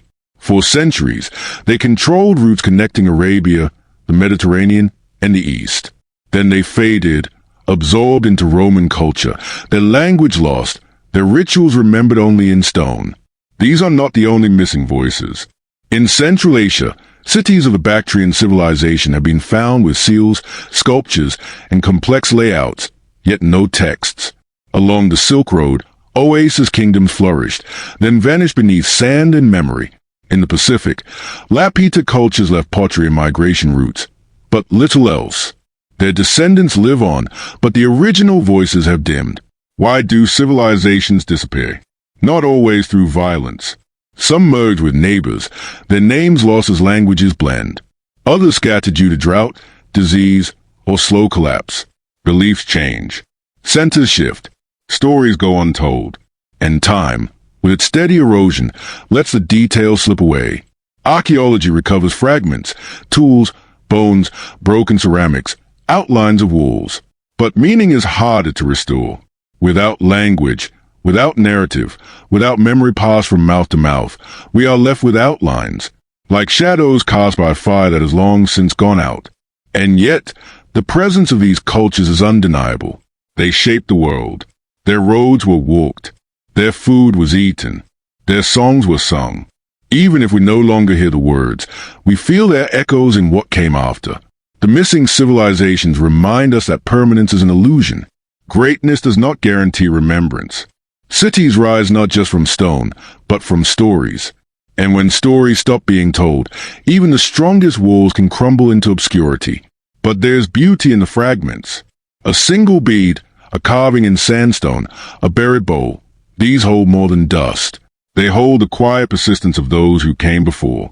They do not need to be complete to be meaningful. And so we walk among their remains with humility. We look for patterns. We listen for voices. We trace the edge of what was, and try not to fill the silence with answers too quickly. Some mysteries deserve to remain open, because in that openness, in that wondering, we connect not just to the past, but to what it means to be human, to rise, to live, to leave something behind, even if it is only a trace. In the corners of ancient workshops, temples, and burial sites, archaeologists often find what isn't immediately visible, thin traces left behind by use, not display. Smudges in stone, dark stains in soil, the faint shimmer of something once liquid and potent. Chemical residues, pigments, burnt powder, microscopic threads. These are not artifacts in the traditional sense. They are remains of action, of mixtures, rituals, experiments, now separated from their original purpose. And many of them resist easy explanation. In Egyptian tombs, residues of vivid blue and green pigments are found in niches too narrow for decoration. Traces of cinnabar, a mercury-based red, appear in chambers where no visible red remains. What were these dyes used for? Were they symbolic, ritualistic, or part of preparation for the afterlife? Some substances came from great distances, lapis from Afghanistan, ochre from Nubia, suggesting value far beyond the local. In the Indus Valley, large vats and brick-lined pits have been discovered stained with organic residues. Some contain hints of fermented plant matter, oils, or unknown binders. Were these used for dyeing cloth, tanning hides, brewing something medicinal? Without written records, the stains speak in a language of suggestion. Chemical analysis finds ingredients, but not instructions. At metallurgical sites in Europe and the Middle East, archaeologists uncover slag, crusts, and hardened flows of material stuck to ancient crucibles. Sometimes the metals are familiar, copper, bronze, gold, but occasionally there are trace elements that complicate the picture: arsenic, antimony, even small amounts of mercury or lead in combinations that do not fit known recipes. Did ancient smiths experiment with alloys now lost? Or did they stumble into reactions they didn't fully control? In some Neolithic temples, residues of burned material don't match any local plant or wood. Pollen analysis reveals grain from faraway mountains. Fragments of resins appear: pine, myrrh, frankincense, sometimes in places where these substances weren't native for hundreds of miles. How were they acquired? Were they traded? Or were certain rituals so important that entire caravans moved only for scent? Perhaps most curious are the oily traces left in vessels, often found in graves or sacred places. Some contain remains of what appear to be psychoactive substances, mushrooms, fermented drinks, or plant mixtures that suggest altered states. Were these part of funeral rites, spiritual journeys, recipes lost to time, with ingredients remembered in myth but not in record? The most difficult part of these discoveries is not in the science, which can often identify compounds, but in the context. Why was something placed here, mixed this way, used in this form? We find the chemical footprints. The intention behind them remains out of reach. Sometimes the residue is all that's left. No tools, no containers, just a patch of discoloration in stone. A shadow that suggests something happened here, repeated, deliberate, meaningful. A stain not caused by accident, but by tradition. And because these traces are subtle, many were overlooked in earlier excavations. Only now, with new instruments, mass spectrometry, chromatography, pollen extraction, are we beginning to see how much was once invisible. That beneath the monumental, the ceremonial, was the everyday alchemy of ancient life: grinding, mixing, boiling, staining, painting, offering. Were these forgotten crafts, sacred formulas, or simply the ordinary tasks of cooks and healers whose hands shaped the world without writing a word? The unexplained residues remind us that not all mystery comes in grand form. Some of it hides in the smallest detail, in the bottom of a jar, in the corner of a room, in the dust of a floor trodden for centuries. They are the fingerprints of use, echoes of touch, and they invite us to imagine the lives that created them. The person stirring a mixture, unaware that a trace would remain for thousands of years. The child spilling a dye, the priest heating resin over flame, the healer grinding bark into powder. These are the moments the residues record, not in image or text, but in chemistry and stain. A different kind of history, a softer, quieter one, still waiting to be fully understood. In the stillness of ancient ruins, among tools, pottery, and remnants of daily life, archaeologists sometimes find instruments. A flute carved from the hollow bone of a bird, a lyre etched in fading relief on a temple wall, stone slabs of varying size, arranged as if to be struck, instruments without strings, without breath, without sound. Their music is gone, and with it, the melodies that once drifted through markets, over fields, into the hush of temples or the warmth of evening fires. What remains is form, silent, intact, and deeply human. The oldest flutes ever discovered come from caves in Germany, more than 40,000 years old, made from mammoth ivory and vulture bone. They are carefully shaped, their finger holes smooth and evenly spaced. To hold one is to hold an idea that music mattered, even then. That sound was shaped with purpose, that tone was pursued. But what was played? A lullaby? A call to others? A song to the moon, or to gods with no longer name? In China, bronze bells from the Zhou dynasty still ring clearly when struck. They are tuned, some to scales familiar to us, others to modes long since fallen out of hearing. Yet we have no surviving notation, no songs passed down. The bells hold tone, but not tune. In Mesoamerica, instruments were made of clay, whistles, rattles, ocarinas. Some shaped like animals or gods, others simple and smooth. Many produce strange, airy sounds when blown into today. Some even mimic animal calls or echo natural sounds. Were they music or magic, communication or ritual? Stone xylophones, known as lithophones, have been found in Vietnam, Cameroon, and the Alps. Laid on the ground and struck, they produce tones that range from deep to bright. Again, we know how they sound. We do not know how they were played, whether alone, in rhythm, or in harmony, whether for celebration, mourning, or something quieter. On temple walls in Mesopotamia and Egypt, harps and lutes are carved in procession. In the hands of players now long gone, their strings drawn taut across frames of wood or bone. But we do not know what chords they struck, whether the players followed melody or improvisation, whether music was composed or felt. Ancient music leaves behind few footprints. It is not like pottery or walls. It fades when the wind changes, when a generation forgets a tune, when strings decay and reeds are no longer cut. Oral traditions carry sound forward, but written notation came late, and even then, is often incomplete. What we reconstruct is guesswork, shaped by bone and breath, not memory. And yet, music once filled these places. We can feel it in the quiet that follows. The acoustics of caves, the echo of amphitheaters, the resonant hollows of cisterns, all suggest spaces shaped for sound. Even in burial sites, instruments are found, placed beside the dead like tools for the next world. Did they believe music could guide the soul? Or comfort it? The silence of these instruments is not empty. It is full of potential. When a bone flute is played today, we do not recreate its song. We invent one in its absence. The original melodies are lost, but the urge to sing remains. What might it have sounded like to sit beside a fire while someone played a wooden lyre? To walk through a temple as chimes rang softly in the breeze? To gather under stars and let a reed whistle carry the air's rhythm? Perhaps ancient music wasn't always music, as we define it. Perhaps it blurred with language, prayer, weather, or breath. Perhaps it was less about performance and more about presence, a way of being rather than a way of sounding. These instruments, now silent, remind us that even long ago, people shaped sound from the world around them, from bone, stone, string, and air. They sought rhythm, harmony, voice, not just for pleasure, but for meaning. And while we may never know their melodies, we can still hear their echo in the spaces they left behind, and in the gentle weight of what they carried through time. Instruments without music, still singing, even in silence. In the soft light of caves, carved into tomb walls or etched along temple columns, birds appear again and again. Their wings outstretched, their necks curved, their feathers stylized into simple, flowing lines. Vultures with outstretched claws, ibis with long beaks, owls with wide, quiet eyes. They are not background.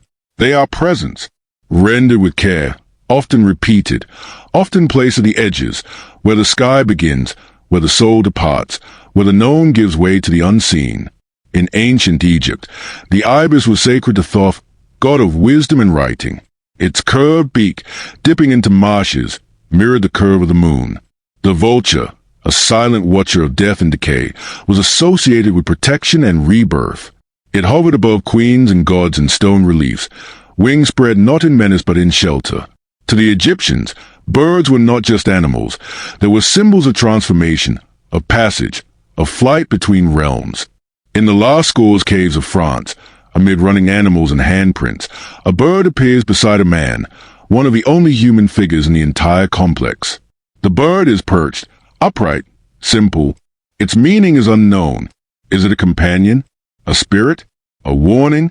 Its presence feels deliberate, a quiet pause in a scene otherwise filled with motion. Across the ancient world, birds were painted, carved, and buried with care. In Anatolia, the vulture appears in the art of Catalhoyuk, hovering above headless bodies in wall paintings. Scholars have debated its meaning. Sky burial, spiritual transition, cosmic order. The image is haunting, yet serene. In Mesoamerican cultures, birds were often tied to the sun and stars. The Quetzal, with its bright feathers, represented the sky's brilliance, the axis between heaven and earth. Some gods wore bird masks or headdresses, becoming part animal, part divine. Their feathers were not decoration, but transformation, the visual language of ascent. Even in burial, birds linger. Tiny bird-shaped amulets are found among grave goods. Feathers wrapped with the dead. In some cases, entire birds were interred beside people, offerings, guides, companions. In the high Andes, mummified parrots have been found far from their natural habitat, carried across mountains, perhaps for color, perhaps for spirit. What did birds mean to those who carved them into stone? They moved between worlds, air, land, sometimes water. They rose with the sun, crossed horizons with ease, disappeared and returned with the seasons. To watch a bird is to feel a softness in motion, a direction that seems instinctive, not forced. In a time before machines, birds were the fastest beings alive. They vanished into the sky, where gods and dreams lived. Their cries were sometimes mistaken for messages. Their flight paths, for omens. Even now, their presence stays something, not fear, but a reaching. A reminder that movement can be weightless and that observation can be quiet. In ancient temples, the bird symbol often appears above doors, along ceilings, or transition points, where worshippers enter, where offerings are placed, where sky meets stone. They are not always realistic. Sometimes they are geometric, a triangle for a beak, two curves for wings. It is not the species that matters, but the meaning, flight, soul, messenger. Perhaps they were not just symbols, but invitations. To lift the gaze, to imagine ascent, to understand that not everything stays on the ground. In mythology, birds often carried souls. They led heroes to the underworld. They guided the dead to light. They perched on the shoulders of gods or whispered in the ears of kings. They were there at birth, at death, at change.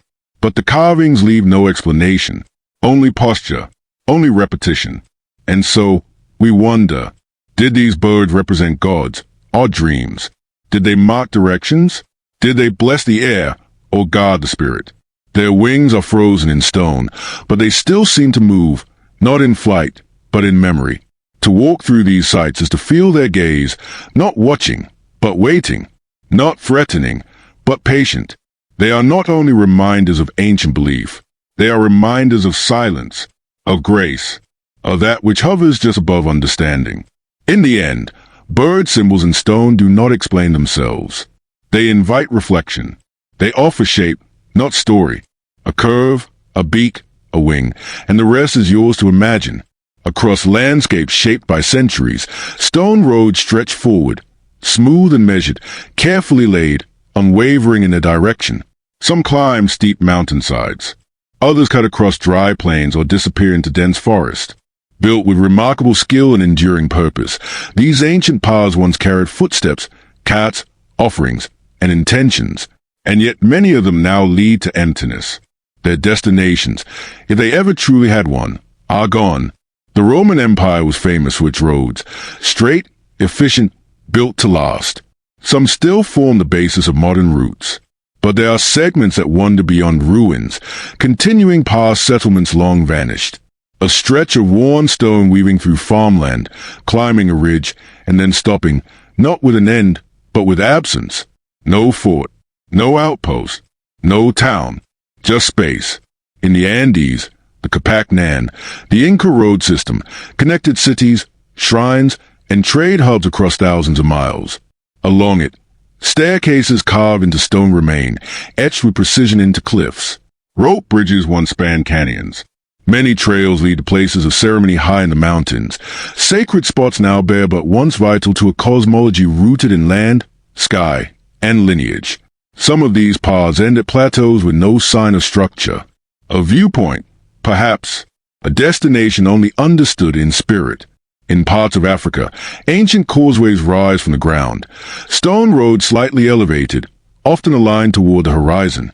Built with care, their pattern suggests deliberate planning. But where they go is unclear. In Southeast Asia, sandstone roads extend into jungle, their original cities overtaken by trees. 1,000 years ago, they connected temples and palaces. Now, they end in vines and silence. Why build roads to nowhere?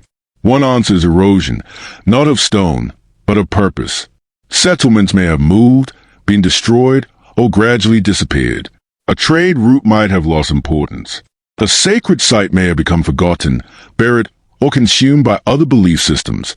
Over time, the meaning of the road vanished, but the path itself remained. Another answer is symbolic. In many cultures, roads were not just for travel. They were for ritual, walked at specific times, in procession, as acts of devotion. The journey mattered more than the arrival. In these cases, the road itself was a destination. Even in practical use, ancient roads often stretched beyond immediate need. They were built with foresight, for futures that sometimes never arrived. A planned city never completed. A border that shifted. A vision that faded with the death of a ruler.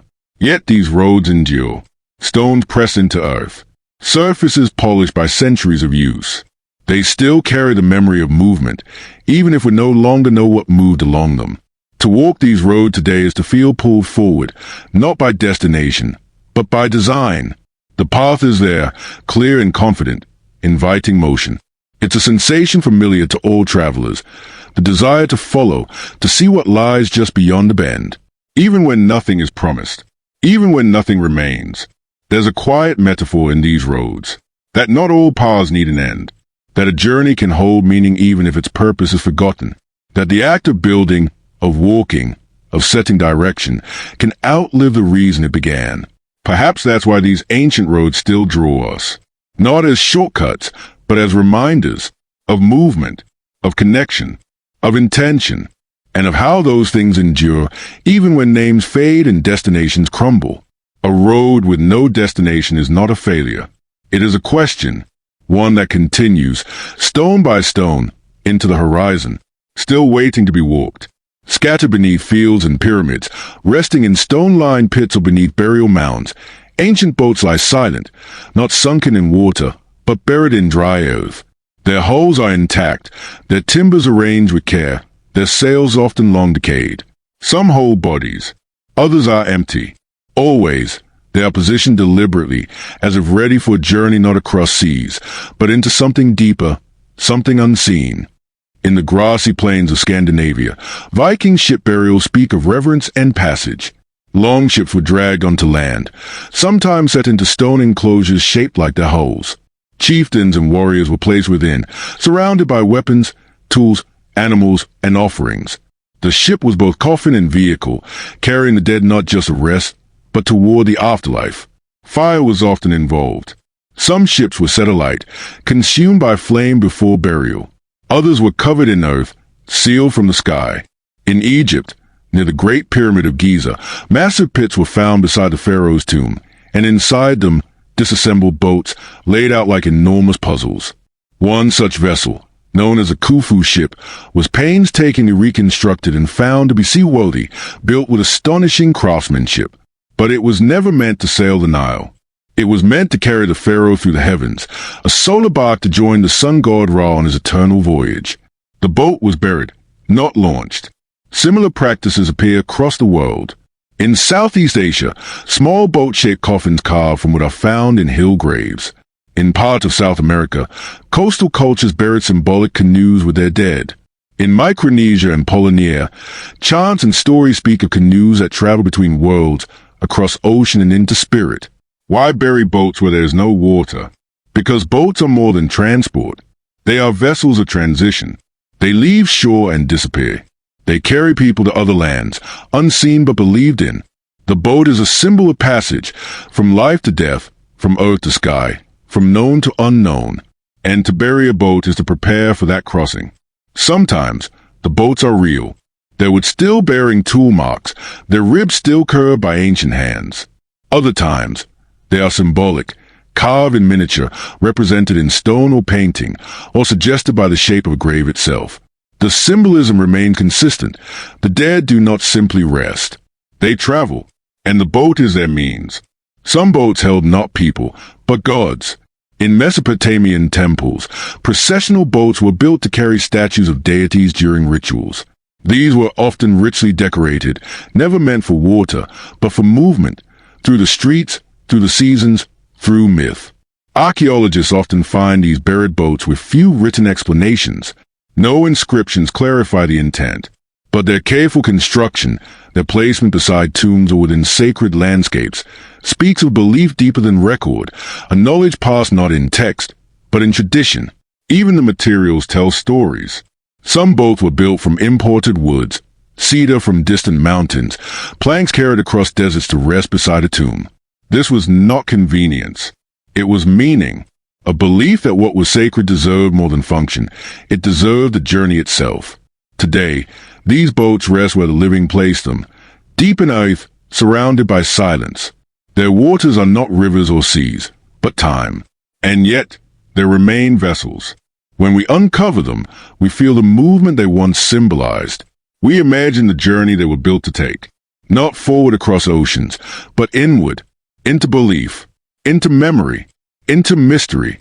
A boat buried on land is not misplaced. It is exactly where it was meant to be, still, waiting, pointed toward a horizon no map can show. Across the surface of carved tablets, etched seals, and weathered stone, letters appear, shapes arranged with rhythm and intention, repeating in patterns too deliberate to be random. These are not decorations. They are scripts, words once spoken, thoughts once recorded. But now, they stand silent. We do not know how to read them. We do not know what they say. These are the languages without decipherment, the voices of ancient worlds, still sealed. The Indus script, found on seals, pottery, and amulets across the ruins of Mohenjo-Daro and Harappa, is one of the most enduring mysteries. Its symbols are simple yet precise: animals, lines, loops, and marks carved into small surfaces. Some repeat often. Some seem to form phrases. But we do not know what language they represent. No Rosetta Stone has been found. No bilingual texts. And without knowing the sound behind the sign, the meaning remains locked. In the Pacific, on Easter Island, wooden tablets were discovered with rows of glyphs flowing in a unique script called Rongorongo. The writing curls in reverse, Boustrophedon style, with each line alternating direction, like the pattern of a plowed field. The symbols resemble people, animals, tools, and abstract forms. When early missionaries arrived, few locals still understood the tablets. Now, no one does. The spoken language survives, but the script's meaning has faded, as if the tide carried it out beyond the reef. Linear A, used by the Minoans of Crete over 3,000 years ago, is preserved on clay tablets and religious artifacts. It looks similar to Linear B, the script later used by Mycenaean Greeks, but shares no known vocabulary. Linear B was deciphered in the 20th century, revealing records of goods, offerings, and administration. But Linear A resists. Its symbols stand alone, the echoes of a language not linked to any living tongue. Other undeciphered texts appear in fragments: the Phaistos disc, with its stamped pictogram spiraling inward, the Venus symbols from Neolithic Europe, carved into pottery and bone, the Proto-Lamite tablet from Iran, filled with complex shapes that suggest meaning without yielding it. What all of these scripts share is clarity without comprehension. We see the care in their creation. We feel their rhythm. But the bridge between sign and sound is broken. Without a key, without a context, we are left with form. To look at these scripts is to feel language in its rawest shape, not as communication, but as gesture. The hand moving with intention.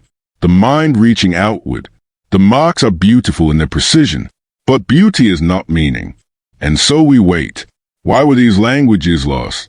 Often, they belong to civilizations that vanished suddenly due to drought, invasion, or gradual change. Without continuity, without teaching, the sound behind the symbol fades. A generation no longer remembers. A tablet is buried. A language goes quiet. Efforts to decipher them continue. With computers, with comparisons, with patient study, patterns emerge. Frequencies are mapped, but certainty is elusive. Without knowing how the language sounded, or what culture it came from, even the most common words, water, sun, God, cannot be found with confidence. And yet, even in silence, these scripts speak. They remind us that the past is filled not just with objects, but with voices. That people once wrote not just to record trade or ritual, but to shape thought, to preserve memory, to speak across time. There's a kind of peace in not knowing, in accepting that not all things are meant to be solved. These scripts are not problems, but presences. They exist not for our understanding, but in their own right, as traces of language that once lived and now rests. To sit with these texts is to feel humility. Not everything yields to our tools. Not every question has an answer within reach. But mystery, too, is a form of knowledge. It asks us to listen differently, to observe, to wonder. The languages without decipherment still line museum walls, lie in the dust of excavated cities, rest in drawers beneath glass. Their lines are unbroken, their meanings withheld. And yet, they remain, not silent, but quiet, not lost, but waiting, rising from jungle, desert, or high plain. Some ancient temples do not simply stand apart from the earth, they echo it. Their shapes mirror the slopes of mountains, their layers step upward like stone terraces carved by time. In places like Borobudur in Indonesia, or Teotihuacan in Mexico, the resemblance is not subtle. These structures imitate the land. Their foundations widen like hillsides, their summits narrow into sacred peaks. They are not only built on ground, they seem born from it. At Borobudur, a vast Buddhist temple complex rests on a hill, its circular tiers rising like the coils of a mandala in stone. The base is square, firm, rooted. As one climbs upward, the corners dissolve, and the shape becomes round, culminating in a central stupa that feels as much like a summit as a shrine. From a distance, the entire structure resembles a mountain, symmetrical, layered, meditative. And in its symbolism, it is meant to be a cosmic mountain, Mount Meru, the sacred center of the universe in Buddhist and Hindu cosmology. To climb, it is to ascend from the earthly to the spiritual. Teotihuacan's pyramids follow a different logic but echo a similar impulse. The Pyramid of the Sun, broad and commanding, faces the westward path of the sun. Its tiers step upward like eroded cliffs, and its alignment with celestial events suggests that it was not just a building, it was a place to meet the sky. The Pyramid of the Moon, at the opposite end of the Avenue of the Dead, mirrors the Cerro Gordo mountain beyond it, as if completing the peak with architecture. To stand before it is to feel the merging of human design and geological form. Why did ancient builders shape temples to resemble mountains? Mountains have long held symbolic weight. Their height brings them closer to the heavens. Their permanence inspires awe. They are places of isolation and vision, of gods and thunder, of clarity and mystery. By building upward in their likeness, ancient architects may have been imitating not just the earth, but the sacred, turning stone into spiritual geography. In cultures from Tibet to the Andes, from Japan to Ethiopia, mountains are sacred. They are gods themselves, or homes of gods. To shape a temple like a mountain was not to copy nature, but to participate in it, to make a structure that belonged to both the human and the divine world. Some temples were carved directly into hillsides or cliffs. Petra in Jordan, Ellora in India, entire facades etched into rock faces, as if released rather than built. These too mimic mountain form, not rising above it, but becoming part of it. In Peru, the Inca built Machu Picchu not just upon a mountain ridge, but in harmony with it. The structures follow the natural lines of the land.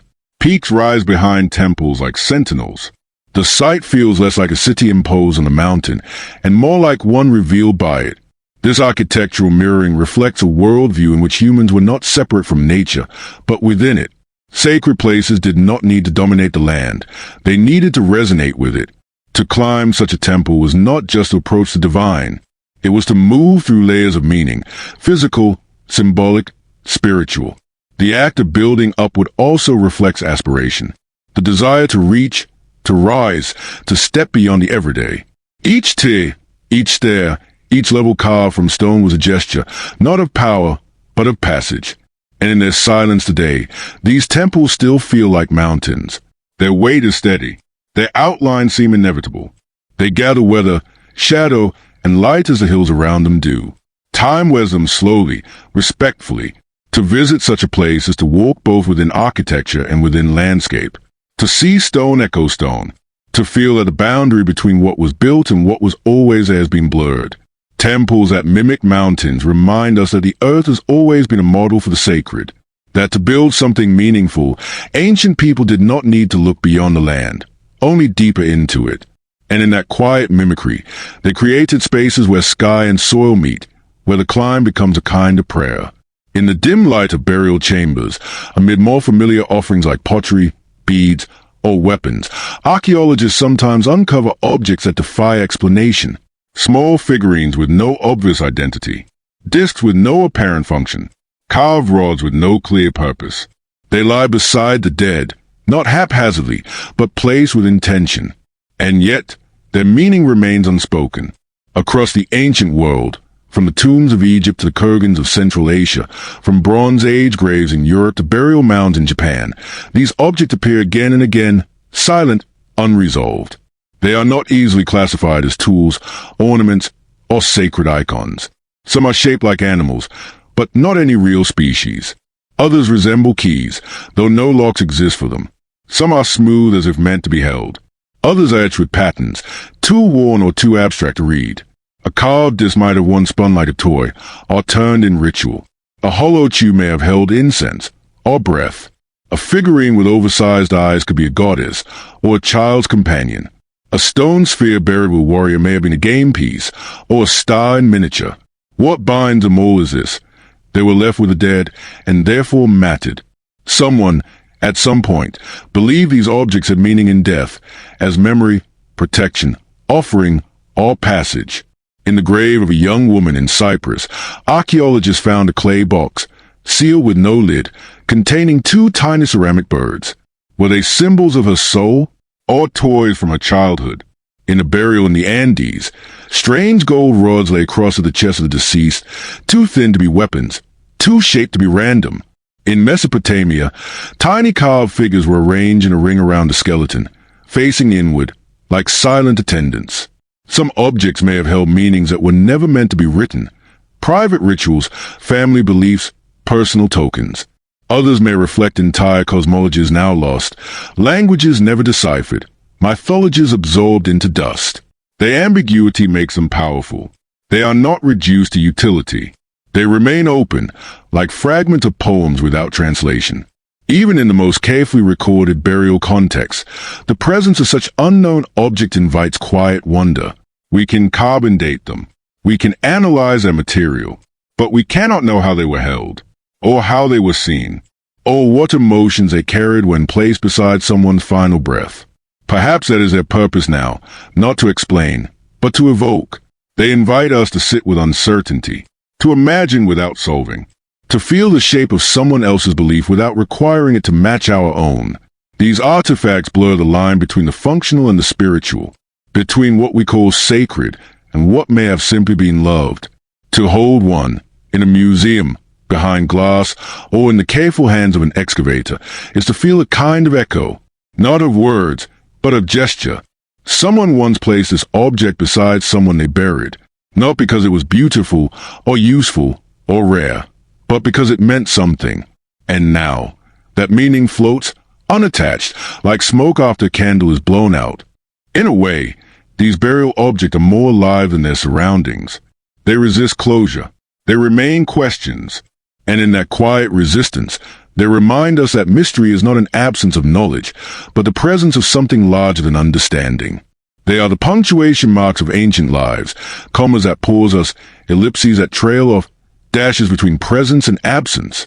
We may never know their names or uses, but we know they were loved, that they were touched, that they were chosen, and that, in the end, may be all that matters. In the still silence of peat bogs, glacial ice, and volcanic ash, the dead wait, not as skeletons, but as bodies nearly whole. Their skin still creased, their fingernails intact, their stomachs full with a final meal. These are ancient people returned to us not as echoes, but as presence. Their existence long ended, yet their flesh quietly remains. And with them come questions that grow louder the longer we look. In Denmark and Ireland, bald bodies emerge from the wetlands, leathery, darkened, but hauntingly intact. Tolun man, with his eyes closed and a faint expression of peace, seems asleep. His last meal was barley and flax. The noose still around his neck suggests ritual, or punishment, or perhaps both. Yet no writing, no record, no grave marker tells us his story. His body is a text, and we read it carefully, uncertainly.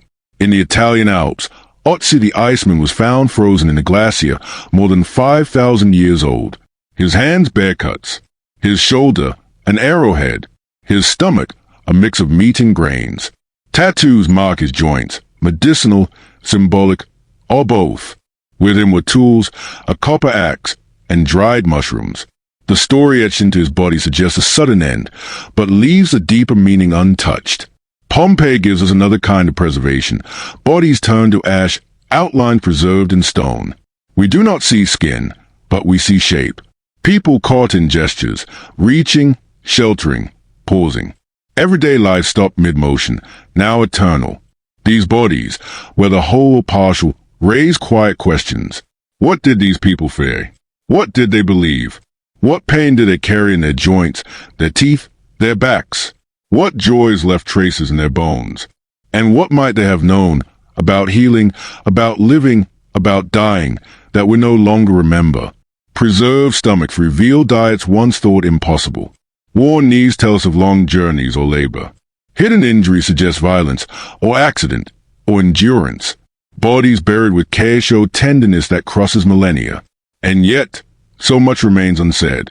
The mystery is not only in how they died, but in how they lived. What music moved them? What gods did they pray to? What stories fill their nights? Modern science can read DNA, trace migrations, reconstruct faces, but it cannot recreate a voice. It cannot restore the exact thoughts behind a glance. These people become bridges, part memory, part mirror. We see them and imagine ourselves. And sometimes the questions turn toward us. Will we, too, be found? Will our bodies be preserved by accident, held in ice, in ash, in salt? What might they learn from us, and what will they fail to understand? Ancient bodies whisper to the present, not loudly, not with certainty, but with quiet persistence. In their silence, they carry everything that is still unanswered, everything we wonder, everything we've forgotten to ask. And so we stand beside them, in labs, in museums, in fields, not as scientists alone, but as listeners, as fellow humans, separated by time but not by wonder. These are not relics. They are reminders of time's strange mercy, of death's stillness, and of the fragile, enduring shape of life. Above stone walls and sacred chambers, stars shine, not in the sky, but painted in deep blues and soft golds on ceilings of tombs, temples, and sanctuaries. These celestial ceilings reach towards something greater than architecture. They are quiet echoes of the heavens, frozen in mineral pigments, whispering old alignments, lost mythologies, and a desire to bring the cosmos closer to Earth. In the tombs of Egypt's Valley of the Kings, stars are the ceilings in regular patterns. Nut, the sky goddess, arches above in deep blue, her body filled with golden stars. She swallows the sun at dusk and bursts it at dawn, a cycle mirrored in the journey of the soul. These are not just decorations. They are cosmologies. The ceilings reflect what lies above, but also what lies beyond.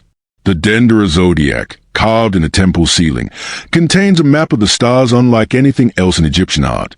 Constellations, planetary alignments, and lunar cycles are etched in relief. Was it a calendar? A guide? A symbol of order in a world of change? In Neolithic sites like Loughcrew and Newgrange in Ireland, carvings and orientation show knowledge of solstices and lunar shifts. Though the ceilings are lower, the intention is the same, to connect roof to sky, chamber to cosmos. Light enters only on specific days, as if the heavens themselves are participating in a ritual with stone. At Chaco Canyon in New Mexico, petroglyphs on ceilings and cliff faces show spirals, moons, and stars. One carving depicts a supernova observed in 1054, a moment of cosmic violence recorded in rock, perhaps honored or feared. In Mesoamerica, Mayan temples aligned with stars, and celestial patterns were embedded in myth and architecture. Their ceilings may not always be painted with stars, but their measurements reach upward. Temples rose like steps to the sky, and each level corresponded to a layer of the heavens. What purpose did these star maps serve? Perhaps navigation, guiding journeys across deserts or seas. Perhaps storytelling, reminding people of myths, of gods, of seasons. Perhaps ritual, aligning the sacred space with the movements of the divine. Or perhaps it was simpler, to sleep beneath the stars even in death. To be buried under the same constellations that once marked time, harvest, love, and fate. Modern scholars still debate the exact meanings. The alignments. The constellations that no longer match our charts. The symbolism lost in silence. But even without full understanding, the feeling remains. These ceilings were made for looking up, for wonder, for remembrance, for continuity. In a dark tomb or hidden sanctuary, a painted ceiling becomes the only sky. One that doesn't change with weather or season, but holds time still. In these moments, the stars are not far away. They are close, intimate, part of the architecture of belief. And so, we walk beneath them, thousands of years later, not as observers alone, but as inheritors of that same impulse, to mark the sky, to map the infinite, to carry the stars with us even underground. In their quiet glow, these ceilings remind us that ancient people were never disconnected from the cosmos. They lived by its rhythm. They buried their dead beneath its gaze. And they drew its shape in stone so that even in the silence of centuries, the heavens would still speak. In the far stretches of deserts, where silence moves like breath and time grinds slowly against stone, there are ruins being gently consumed by sand. These are not cities that fell to fire or war, but to wind, to dust, to the slow exhale of the earth covering its own history.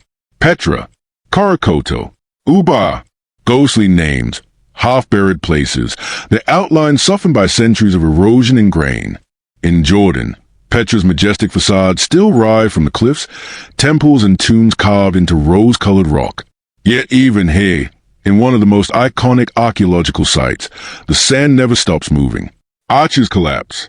Piles disappear. Columns emerge and vanish again. The desert is a quiet sculptor, reshaping what remains. Far to the east, in the Gobi Desert, lie the ruins of Karakoto, the Black City. Once a thriving Tangut fortress, it was overtaken not by an enemy army, but by encroaching dunes. The river that once sustained it changed course. The winds arrived. Now, only parts of its walls survive, buried beneath waves of sand that rise like frozen surf. And in the Arabian sands, tales of Uba, the lost city of pillars, swirl like mirage. Was it a real city? Was it a metaphor? Traces of collapsed structures beneath the Rub al-Khali suggest something was there. Something built. Something buried. The wind does not destroy quickly. It erases gently. Roofs cave in. Doors fill with silt. Street levels rise as years of storms pile sand upon thresholds. A city might live on, not in full view, but in outline, beneath your feet, below the surface, still present in form if not function. In these places, archaeologists dig not only with tools, but with patience. A brush, a hand, a sense of listening. Because beneath every sweep of sand might lie a doorway, a step, a fragment of pottery. Something once touched by someone long gone. Sand preserves and erodes at once. It protects by hiding. It destroys by grinding. A carving becomes smooth. A wall becomes a dune. Time forgets the line between structure and landscape. But in the right light, at dawn or dusk, when the wind settles, shapes reappear. A broken lintel, a roused stone, a stair leading into nothing. It's as if the cities breathe. Exhale memory. Inhale silence. Desert ruins teach us that disappearance is not always violent. Sometimes it is gradual. It happens in the still hours when no one watches. It's not conquest, but neglect. Not fire, but forgetting. And yet, something beautiful remains. A kind of sacred weathering. These places don't shout. They whisper. They remind us of how small we are next to the earth's long breath. Of how even our strongest buildings are temporary. Of how time prefers a soft erasure of sand to the sharp edges of destruction. To walk among these half-buried ruins is to witness a slow return, not to nothing, but to nature. The carved stone becomes June. The city becomes hill. What was made becomes part of what always was. And somewhere, beneath it all, a room might still be sealed. A scroll unread. A statue unbroken. Waiting for the sand to shift again. For hands to return. For silence to lift. Until then, the wind continues, and the cities sleep. In the deepest corners of tombs, behind walls sealed for centuries, archaeologists have found something quietly astonishing. Small oil lamps, still intact. Some with oil unspoiled. Some with charred wicks. And some, though rare and disputed, said to have still been glowing faintly, long after the world above had forgotten they even existed. These lamps, cradled in clay or bronze, were left not just as light for the dead, but as symbols of presence, of endurance, of something carried forward through darkness. In ancient Roman Greece, lamps were buried alongside the deceased's offerings. Their flames, flickering or imagined, were meant to light the path through the underworld. Not merely physical light, but spiritual guidance. A small flame to say, "You are not alone."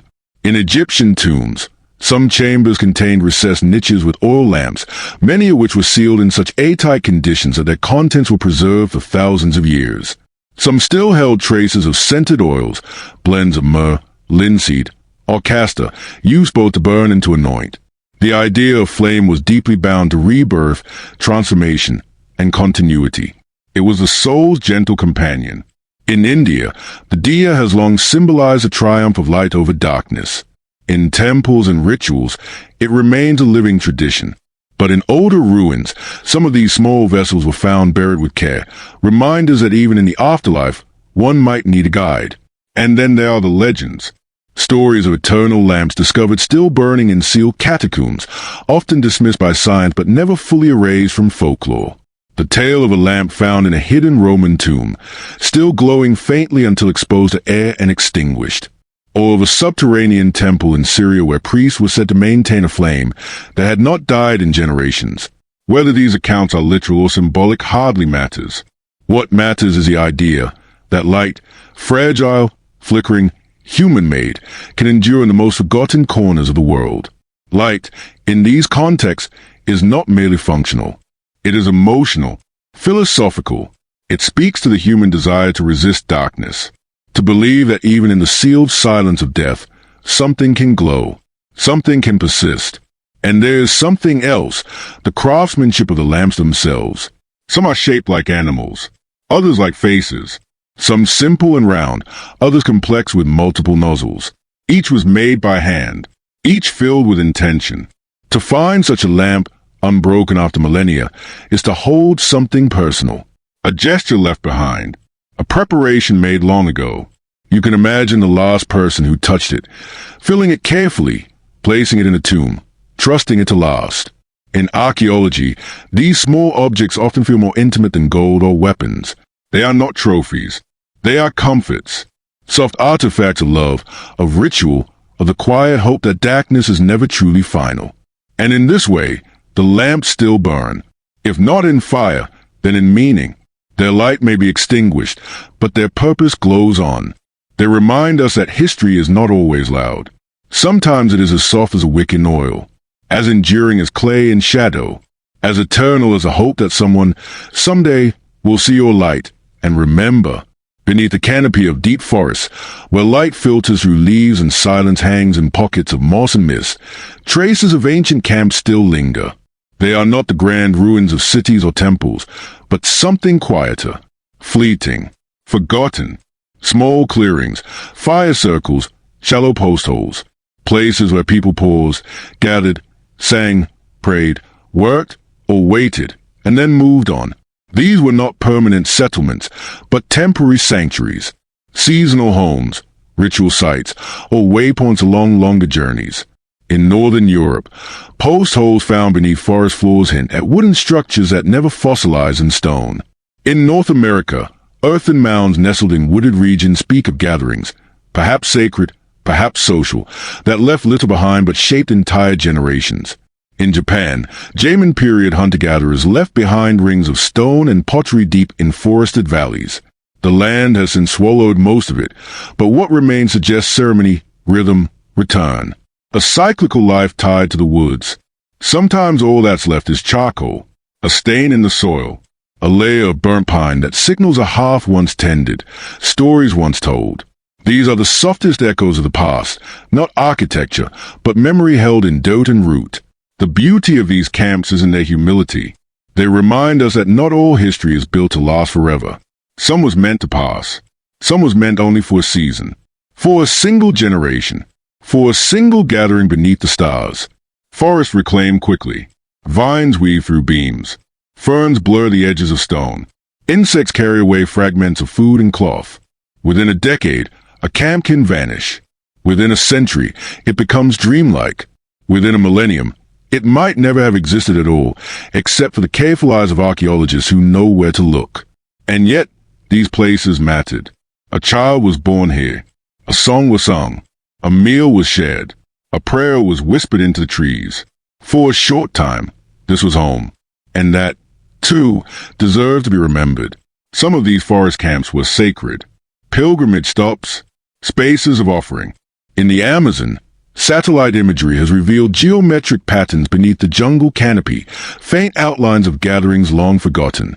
In Central Africa, circular clearings with tool remnants mark ancient workshops. And in the Scandinavian forests, circles of raised stone speak to ancient rituals now only guessed at. To walk through such a place today is to feel the layered silence of time. The trees are older now, the birds different, but something lingers. A stillness, a pause, as if the land remembers being chosen, even just for a moment. Not all ruins are grand. Some are gentle. Some are leaves and soil, not marble and bronze. Some whisper instead of echo. These forgotten camps remind us that history isn't always about what endured. It's also about what was felt, what was shared, and what was quietly left behind. In the rustle of branches and the scent of damp earth, we sense the presence of those who once called the forest home, even if just for a while. In the sun-baked ruins of ancient cities, Babylon, Harappa, the walls are built not only from clay and straw, but from touch. Thousands of bricks, stacked and weathered, still carry the faint impressions of the hands that shaped them. Some bear the mark of a thumb pressed into soft earth. Others show the smudge of a palm, a slip of fingers, or even the delicate print of a child. These are not symbols or hieroglyphs. They are not deliberate carvings. They are accidents of presence, quiet signatures left by anonymous hands. The builders, the carriers, the children who wandered through construction sites. Their names are lost, but their skin met wet clay, and the clay remembered. In Mesopotamia, bricks were molded by hand before being sun-dried or kill-fired. Many were stamped with royal seals, names of kings, dates, purposes. But between the seals, there are other impressions, fingerprints, fingernails, tool scrapes. These small marks humanize the great walls and ziggurats. They make the distant past feel intimate. In the Indus Valley, the cities of Harappa and Mohenjo-daro were built with millions of standardized bricks. Some are stamped. Others bear unintentional imprints. Slight indentations that suggest the hurried pace of laborers, or perhaps the curiosity of a child who pressed their hand into the soft material before it hardened. That print remains, long after the breath that made it has stilled. There's something deeply moving about these marks. Unlike statues or artifacts made to endure, fingerprints are fleeting. We leave them everywhere, and they vanish, from glass, from metal, from air. But in clay, they stay, baked into time, preserved by accident. Echoes of real people who lived, worked, sweated, dreamed. Sometimes entire handprints are found, especially on bricks used for flooring or lower walls. Archaeologists have noted tiny prints, smaller than an adult's, perhaps from children playing nearby or helping parents shape bricks. These impressions aren't monumental. They aren't history as written in scrolls or stone. They are softer, more human. A reminder that ancient cities weren't just ruled. They were built, not by gods or kings alone, but by hands like ours. Hands that carried, shaped, smoothed, and stacked. Hands that blistered. Hands that were tired. Hands that pressed clay and moved on. And these fingerprints bridge time. To place your own fingers near one on an ancient brick is to feel a closeness that word can't offer. You are not reading about history. You are touching it, matching skin to print across 4,000 years. In museums, these bricks are sometimes overlooked, less glamorous than gold, less mysterious than tablets. But they hold something rare, an unintentional truth. No curation, no stylization, just a physical proof that someone was here and touched this. It reminds us that history isn't only about events or structures. It's about people, about the quiet, anonymous labor of thousands who built what others would rule, whose names did not make it into legend, but whose hands shaped the very foundations. And it also reminds us of permanence where we least expect it. A single press of a fingertip, meant for no one, has lasted longer than any empire. So we look closer, at walls worn by wind, at bricks dulled by centuries. And when we find those small indentations, those soft, eternal human touches, we pause. Because in that moment, the past reaches out, not through stories or relics, but through skin and clay. A whisper across time. I was here, high in the Alps, deep in Siberia, and across the pale sheets of Greenland. The ice has begun to release its secrets. As glaciers slowly recede, they unveil what they've kept hidden for centuries, sometimes for millennia. Frozen mummies curl beneath stone, fragments of clothing, tools of bone and wood, even remnants of shelters built against winds that still howl through the valleys. These are not ruins in the traditional sense. They are soft, intimate traces of life caught in deep freeze. A shoe made of woven grass, a child's mitten, a pouch of herbs. Each item emerges wet and fragile, as if the past is slowly waking from sleep. In 1991, the frozen body of a man was discovered in the Ötztal Alps by hikers. Known now as Ötzi the Iceman, he had lain there for over 5,000 years, preserved by ice and time.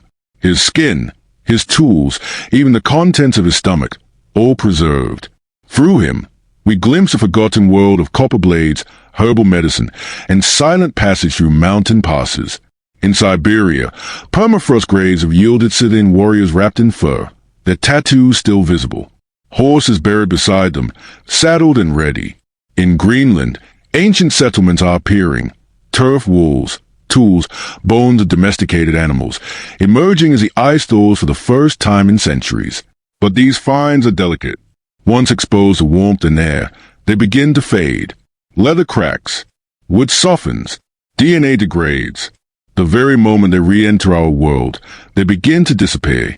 Archaeologists work quickly, gently.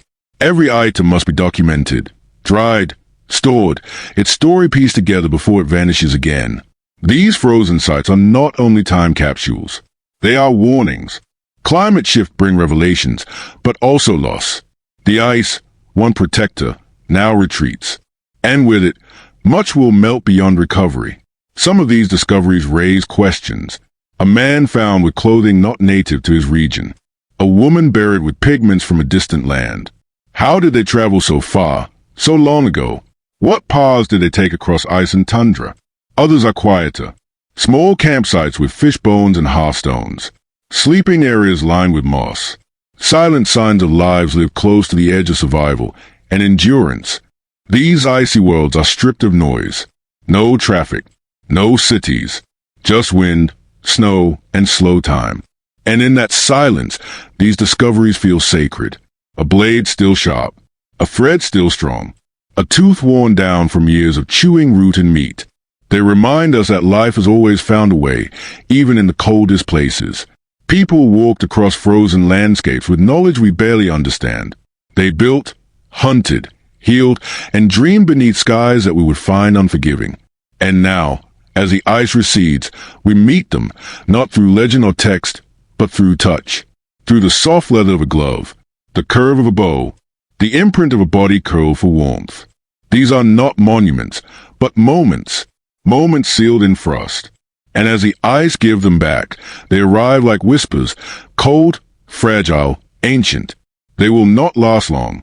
But while they do, they offer something rare. The breath of deep time, carried on the edge of meltwater. A message from the past, slowly emerging, held in the cold hands of the earth. Before calendars hung on walls and clocks ticked in wrists and towers, time was told by stone and shadow. Across ancient landscapes, from Britain's windswept moors to the dry deserts of Egypt, People once tracked the sky with monuments that moved only with light. They watched the lengthening shadow of a stone, the return of the sun between two pillars, the arc of a star rising year after year. At first glance, places like Stonehenge or Nabta Playa seem to be clusters of rocks arranged without pattern. But in their stillness lies rhythm.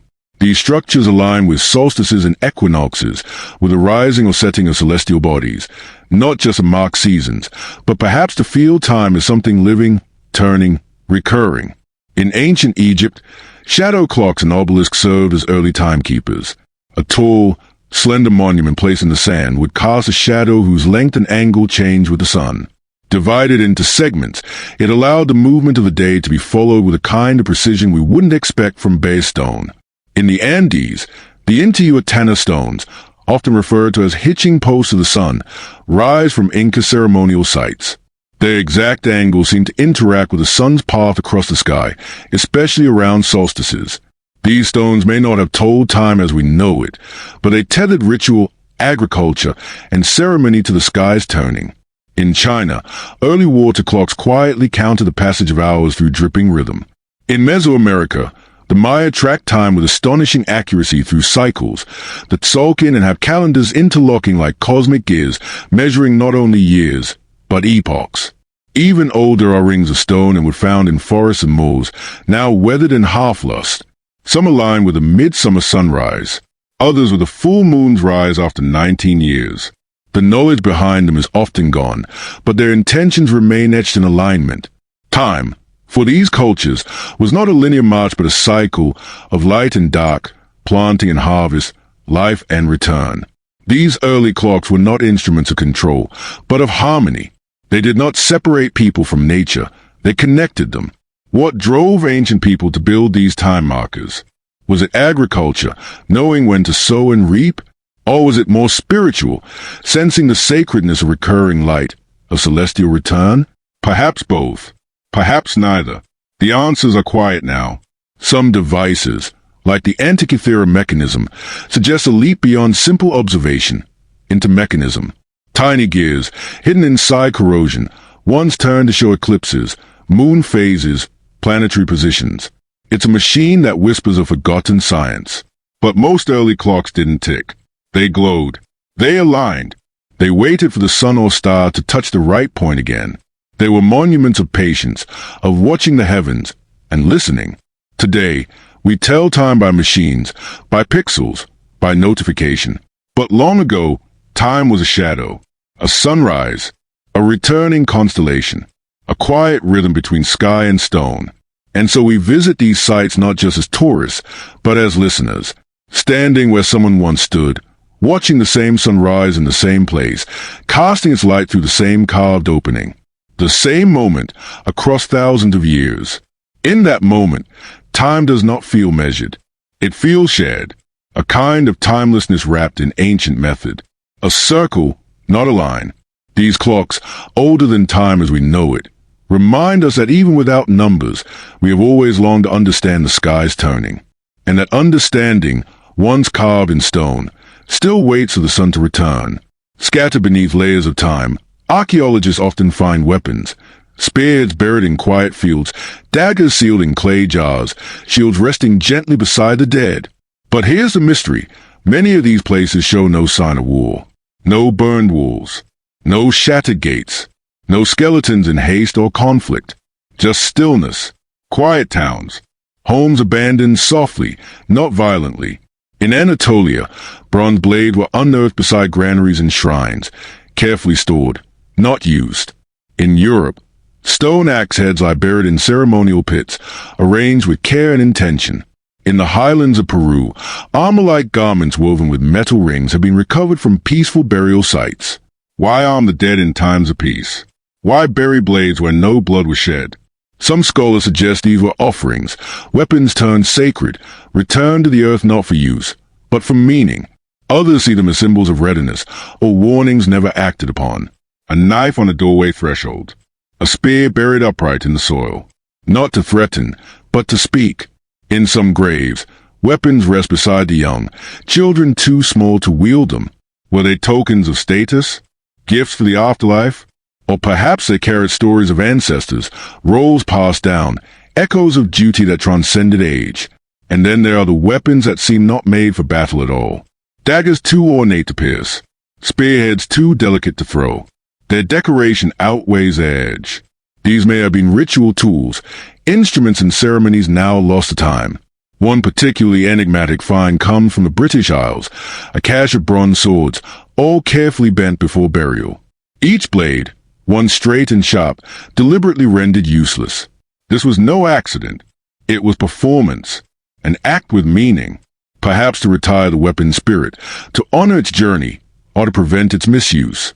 In Nordic tombs, shields appear untouched, preserved perfectly as if never lifted in defense. In some cases, they are carved with runes or symbols, hinting at mythic power, weapons of protection in story, not war. Some towns feature walls, yet no evidence they were attacked. Weapons stored in homes, but no enemies nearby. It's as if the very idea of danger lingered on the edge of community life, always prepared for, never arriving. And what of the warriors without war? Skeletons buried with full armor, their bones unmarked by combat. Did they train for a battle that never came? Or did their role exist in symbol, a protector, a guardian of ritual or boundary? It's possible these weapons represented more than defense.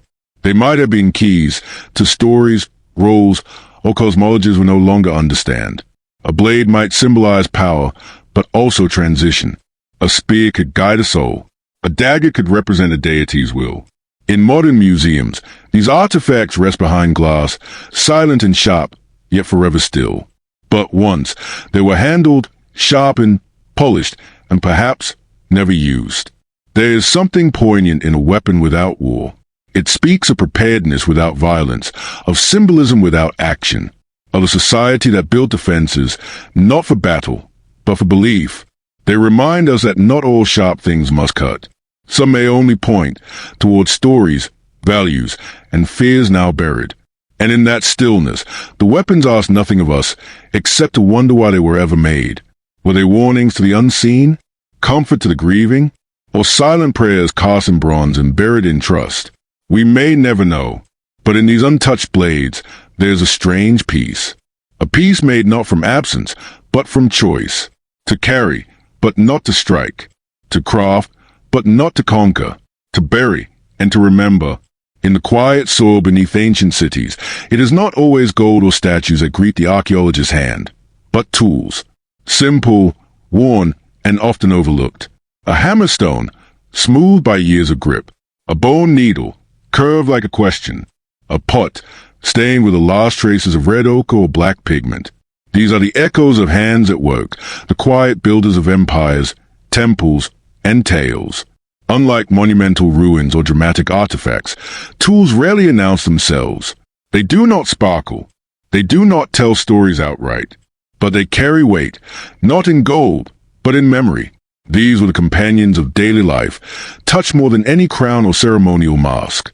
A chisel, nicked at the edge. A grinding stone, flattened by 1,000 repetitions.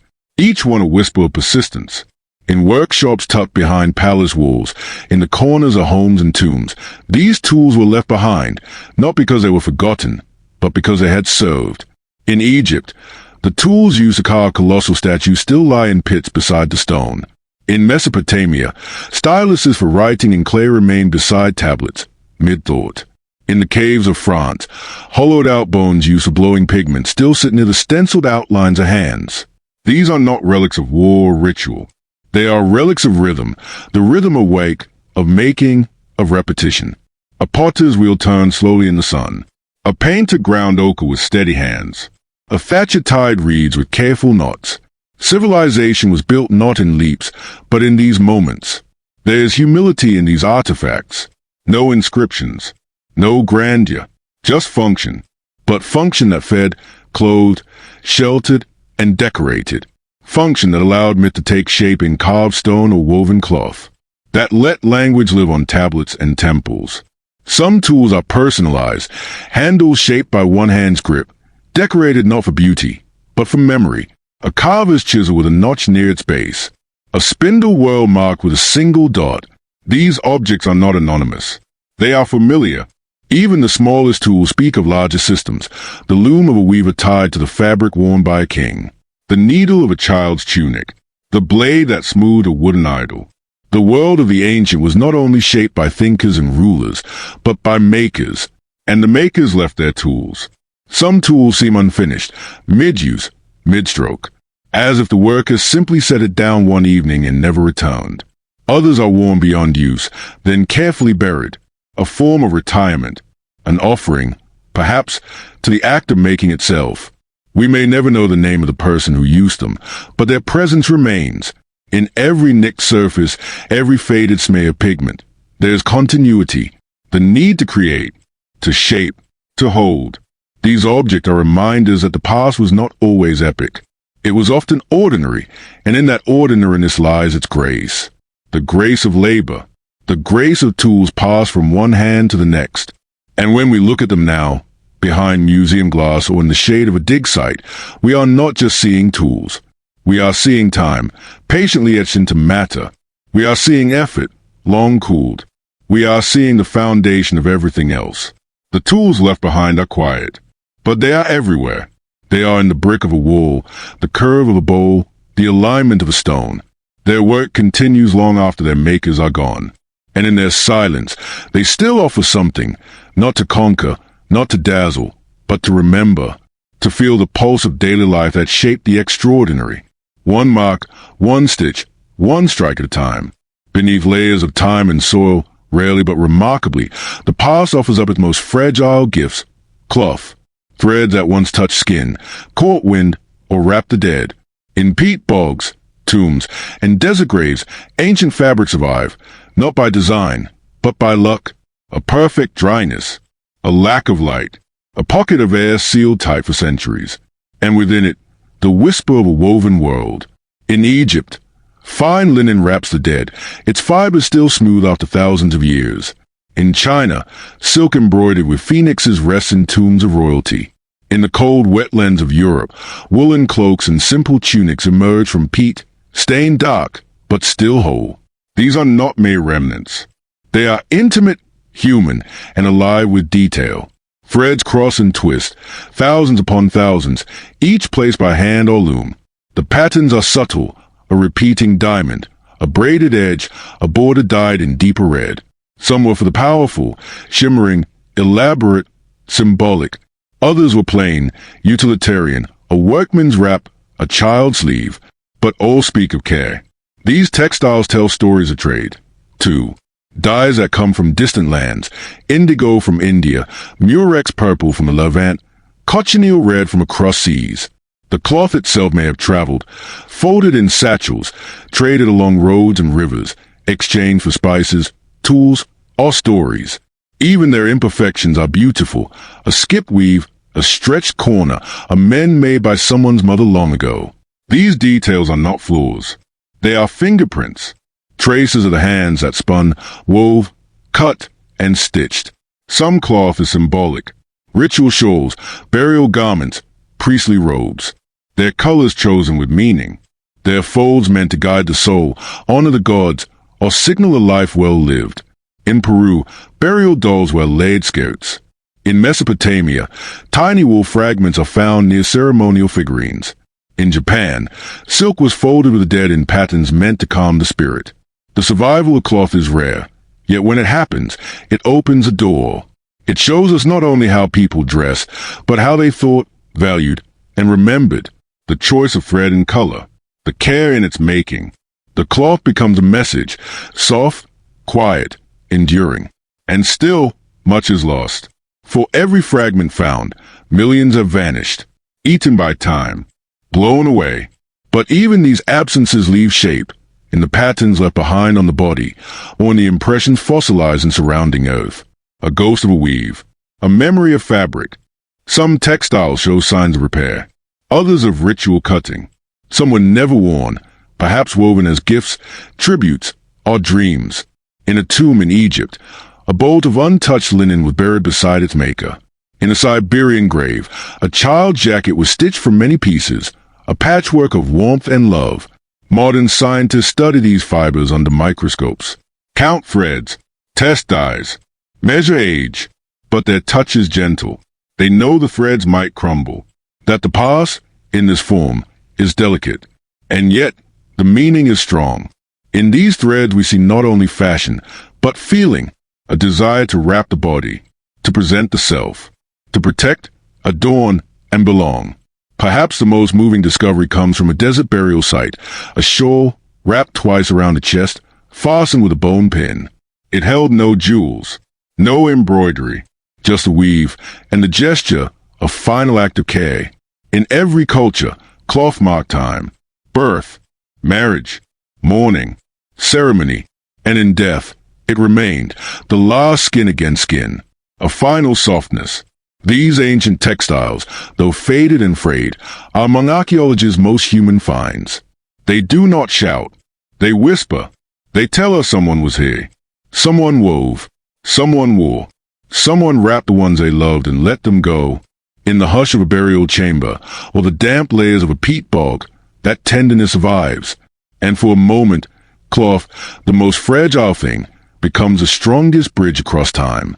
Sometimes, in the careful order of archaeology, a piece appears that simply doesn't belong. A coin in the wrong layer of earth. A statue carved in a style that predates its civilization. A tool made from a material foreign to its landscape. These pieces sit quietly in museums or boxes, catalogued but unresolved. Quiet puzzles in a discipline built on context. They are called parts, out-of-place artifacts, but the term matters less in the feeling they evoke. A gentle confusion. A mystery that hums rather than shouts. In Oklahoma, a brass bell was found inside a lump of coal. In India, a pillar resists rust across centuries. In Bolivia, a carved stone block at Pumapunku features precision that seems modern. A coin bearing unknown script was uncovered in Illinois. A small model, shaped like an aircraft, sat in a Peruvian tomb. Each story, often softened by time and retelling, is filled with more questions than answers. Skeptics point to contamination, soil mixed, timelines blurred. Others suggest misidentification. A child's toy mistaken for a technological marvel. A natural formation mistaken for human hands. And sometimes, yes, the story fades under scrutiny. But not always.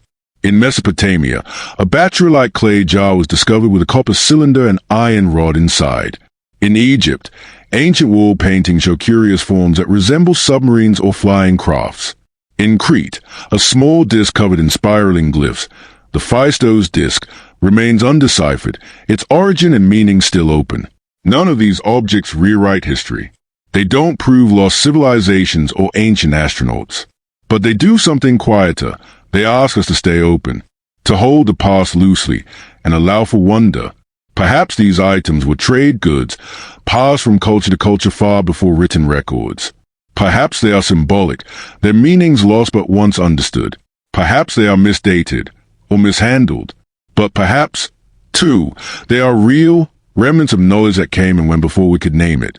In archaeology, context is everything.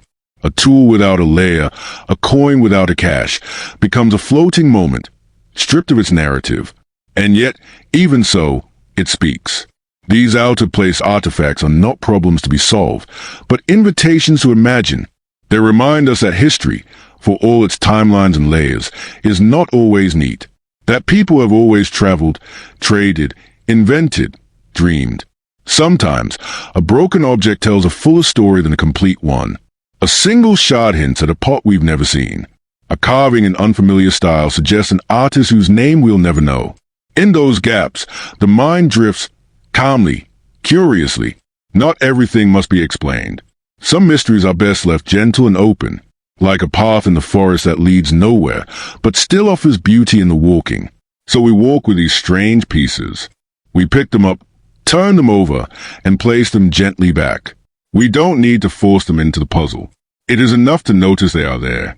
And in doing so, we accept a quieter truth, that history is full of edges and echoes, and sometimes, just sometimes, something slips through that doesn't fit, but still matters. In some corners of the ancient world, you step into a temple, stones still standing, columns unbroken, ceilings held aloft, and find nothing. No altar, no idol, no script carved into the walls. Just space, vast, resonant, And still, these are the empty holes. Structures built with care, with symmetry, with sacred geometry, but left silent. Were they once filled with life and ritual, their contents lost to time or plunder? Or were they always meant to be this way? Blank chambers designed not to house gods, but to echo the presence of those who entered? At sites across the world, in Malta, in southern India, in parts of the Andes, archaeologists find such spaces. Interiors so smooth and bare they seem deliberate. Not stripped, but spared, as if meaning was never in an object, but in the act of standing within. Some believe looting is to blame. Across centuries, empires rise and crumble. Sacred objects are taken, melted, reused. But often, there's no sign of disruption, no broken pedestals, no remnants of fire. Just quiet, like a breath held for centuries. In places like the Hypogeum of Al Safieni in Malta, the silence feels designed. Chambers are acoustically tuned. A human voice hums and carries along curved walls. Perhaps the holes weren't empty. Perhaps they were filled with sound, with chants, footsteps, or even silence itself, shaped like prayer. In Egypt, some temples show perfectly intact architectural features, but nothing else. No statues, no names. Were they abandoned before consecration? Were they sacred without needing symbols? Sometimes, meaning is in the absence. A blank space invites contemplation. A bare room invites presence. When you remove the idol, the gaze turns inward. The space becomes a mirror. In early Buddhist architecture, some chaitya halls are long and empty, built for walking, for sound, for light filtering through carved stone. In some Taoist or Shinto structures, the sacred resides not in an object, but in emptiness itself, the void that allows spirit to dwell. Perhaps these ancient halls understood the same. Perhaps their emptiness wasn't lack, but invitation. We think of temples as containers, of relics, gods, power.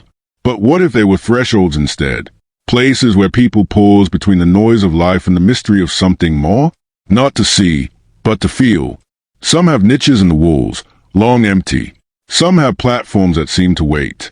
Others have perfect symmetry, not for decoration, but for balance. You feel it in the bones when you enter. Something mattered here. Yet no one knows the names of the builders. No text survived to tell the rituals once performed. And so we're left with air, shadow, echo. It's enough. In a world of clutter and explanation, these holes remind us that some things resist story. That mystery isn't always hidden. Sometimes it's simply unspoken. And in that stillness, history breathes. Not with answers, but with echoes. Not with what was placed there, but with what was felt. Step into the hole. Let it hold you. And listen. In the quiet glow of the moon, ancient stones stand witness to rituals lost to time. At places like Avebury in England, Nabta Playa in Egypt's desert, or Chichen Itza in Mexico's Yucatan, the very layout of the sites hints at ceremonies not performed by day, but by night, under soft lunar light, beneath a sky thick with stars. These places are aligned not only with the sun's path, but also with the phases of the moon. At Nabta Playa, stone circles mark the movements of the moon cycles, creating a celestial calendar that guided planting, harvest, and celebration. The moon here is more than a rock in the sky. It is a rhythm, a deity, a clock that governs tides, time, and spirit. At Avebury, one of the largest stone circles in Europe, the stones rise like silent sentinels. Archaeologists imagine gatherings, drumming, chanting, dancing, as a full moon illuminates the vast ring. No written record describes these nights. What remains is stone and shadow, the sensation of movement without sound. In the Great Pyramid of Chichen Itza, during equinoxes, shadows play along the staircase, but the moon cycles were equally revered. Mayan priests tracked its phases carefully, linking lunar events to gods of fertility, rain, and death. Nighttime ceremonies likely combined astronomy, music, and sacrifice beneath the cool light. To imagine these rituals is to enter a world where darkness is not absence, but presence. Where the moon's glow softens, reveals, and transforms. Where dancing bodies cast elongated shadows that mingle with the stones. Where voices rise and fall in rhythm with the tide of light. Perhaps these ceremonies were acts of connection between earth and sky, life and death, human and divine. Perhaps they were times of renewal, of asking, of giving thanks. In many cultures, the moon symbolizes cycles of birth, growth, decay, and rebirth, a mirror of human life. The night invites a different kind of listening. Sounds travel farther. Hearts beat louder. The veil between worlds thins. Under moonlight, ancient people may have found courage to face mysteries too deep for daylight. Artifacts from these sites, pottery, beads, musical instruments, often bear traces of lunar symbolism. Shells worn as necklaces, painted motifs of crescent shapes, carvings that echo the phases of the moon. These small details enrich the larger architecture of stone. Moonlit rituals remind us that ancient life was woven with cycles, not only of seasons, but of night and day, light and dark, seen and unseen. They were deeply attuned to natural rhythms that govern both body and soul. Today, under the same moon, we can close our eyes and imagine footsteps circling stones. The rustle of leaves stirred by soft winds. The steady beat of drums calling to the stars. A chant rising, then fading, into the cool night air. In this imagining, the past becomes present. Time folds. We become part of the dance, witnesses not just to architecture, but to lived experience. Rituals under moonlight were moments of pause and power. Invitations to dream, to remember, to become. They remind us that beneath the weight of history, there was, and still is, a light that guides, gentle and eternal. Across the vastness of the earth, some places seem charged with quiet memory, not through walls or artifacts, but through the very shape of the land itself. Rolling hills rise and fall like breaths taken over millennia. Paths curve gently between ancient ridges, worn not by wheels or roads, but by countless footsteps long vanished. Standing stones, weathered and solitary, mark not cities but moments, points of presence in open space. These landscapes remember. In parts of the British Isles, such as the Lake District or the moors of Yorkshire, hills carry names handed down for thousands of years. Some are called after ancient deities, some after forgotten tribes, and some only as landmarks for travelers who no longer walk their paths. These hills hold no walls, but their contours suggest deliberate shaping, the hand of water, wind, and human touch working together over time. The labyrinthine paths across the deserts of the American Southwest trace routes of migration and ceremony. Trails once walked by ancestors connect waterholes, sacred springs, and high mesas. Along these ways, petroglyphs and cairns stand as subtle markers, reminders that the land itself is a story, a map, a memory book. Standing stones, menhirs, rise from the earth in scattered fields throughout Europe, Africa, and Asia. These monoliths often have no nearby ruins. They stand alone, tall and silent, rooted in place. Their alignment with the sun, the moon, or the stars suggests their meaning is not in proximity but in presence. They are landmarks of belief, places to gather thought, to mark time, to remember. In Japan, ancient forests hold shrines without walls. Trees are worshipped as living temples. Their roots are woven into community memory. In Australia, Aboriginal songlines map the land, oral stories that turn geography into living history, guiding the traveler through spiritual landscapes shaped by ancestors. These landscapes show us that sacredness need not be built. It can be found, in form, in silence, in subtlety. The earth remembers not only what was made but what was felt. To walk such a landscape is to move within a story larger than oneself. The land holds layers, geological, ecological, cultural, intertwined like threads of a vast tapestry. Each hill, each stone, each bend in a path carries echoes of footsteps, prayers, and lives. Sometimes, these places defy explanation. Why this hill? Why this stone? Why this trail? The answers may be lost to time, or may exist only in memory, oral, poetic, personal. Yet their power remains. Landscapes that remember do so without words. They offer presence rather than proof, invitation rather than instruction. And in a world often hurried and transformed, they remind us to pause, to listen, to feel beneath our feet the soft pulse of time, shaped by water, wind, and human touch. These places hold mystery not because they hide ruins, but because they hold memory itself. The memory of connection between sky and soil, past and present, person and place. In their quiet endurance, landscapes that remember teach us that history is not only in objects, but in experience. not only in stones carved or built, but in stones placed, walked upon, and lived with. They invite us to become part of their story, to walk with reverence, to honor what came before, and add our own footsteps to the endless path. The land remembers, and so do we. Beneath the vast night sky, where stars shimmer in quiet constellations and the soft earth cradles await us centuries, we find ourselves surrounded by ruins, temples that no longer echo with footsteps, walls softened by time, stones touched by wind and shadow. In this stillness, the past does not demand answers. It offers presence. The ruins we've walked through, the artifacts held and studied, the mysteries pondered, they form a tapestry woven from absence and light. They remind us that not all questions seek resolution. Some mysteries are meant to linger like the stars overhead, distant, silent, beautiful. To stand beneath the night sky in an ancient place is to feel a connection that transcends time. The same constellations once guided the hands that built, the eyes that prayed, the hearts that hoped. The sky watches silently, unchanged in its rhythm, a steady companion to human wonder. In this moment of farewell, we do not reach for explanations. We do not seek to solve. Instead, we breathe with the earth, with the stones, with the lingering echoes. Mystery becomes not a problem to fix, but a space to rest, a pause in the endless search. The past invites us not just to know, but to feel, to accept that some things will remain forever out of reach, that the beauty of history lies as much in its secrets as in its revelations. And so we sit with the silence, with the questions unanswered, with the stories incomplete. Hey, under the stars, surrounded by soft earth and cold stone, we remember that mystery is not absence, but presence. Not void, but fullness. It is a space where memory and imagination meet, where past and present breathe together, where time folds quietly upon itself, and where we, too, can find peace.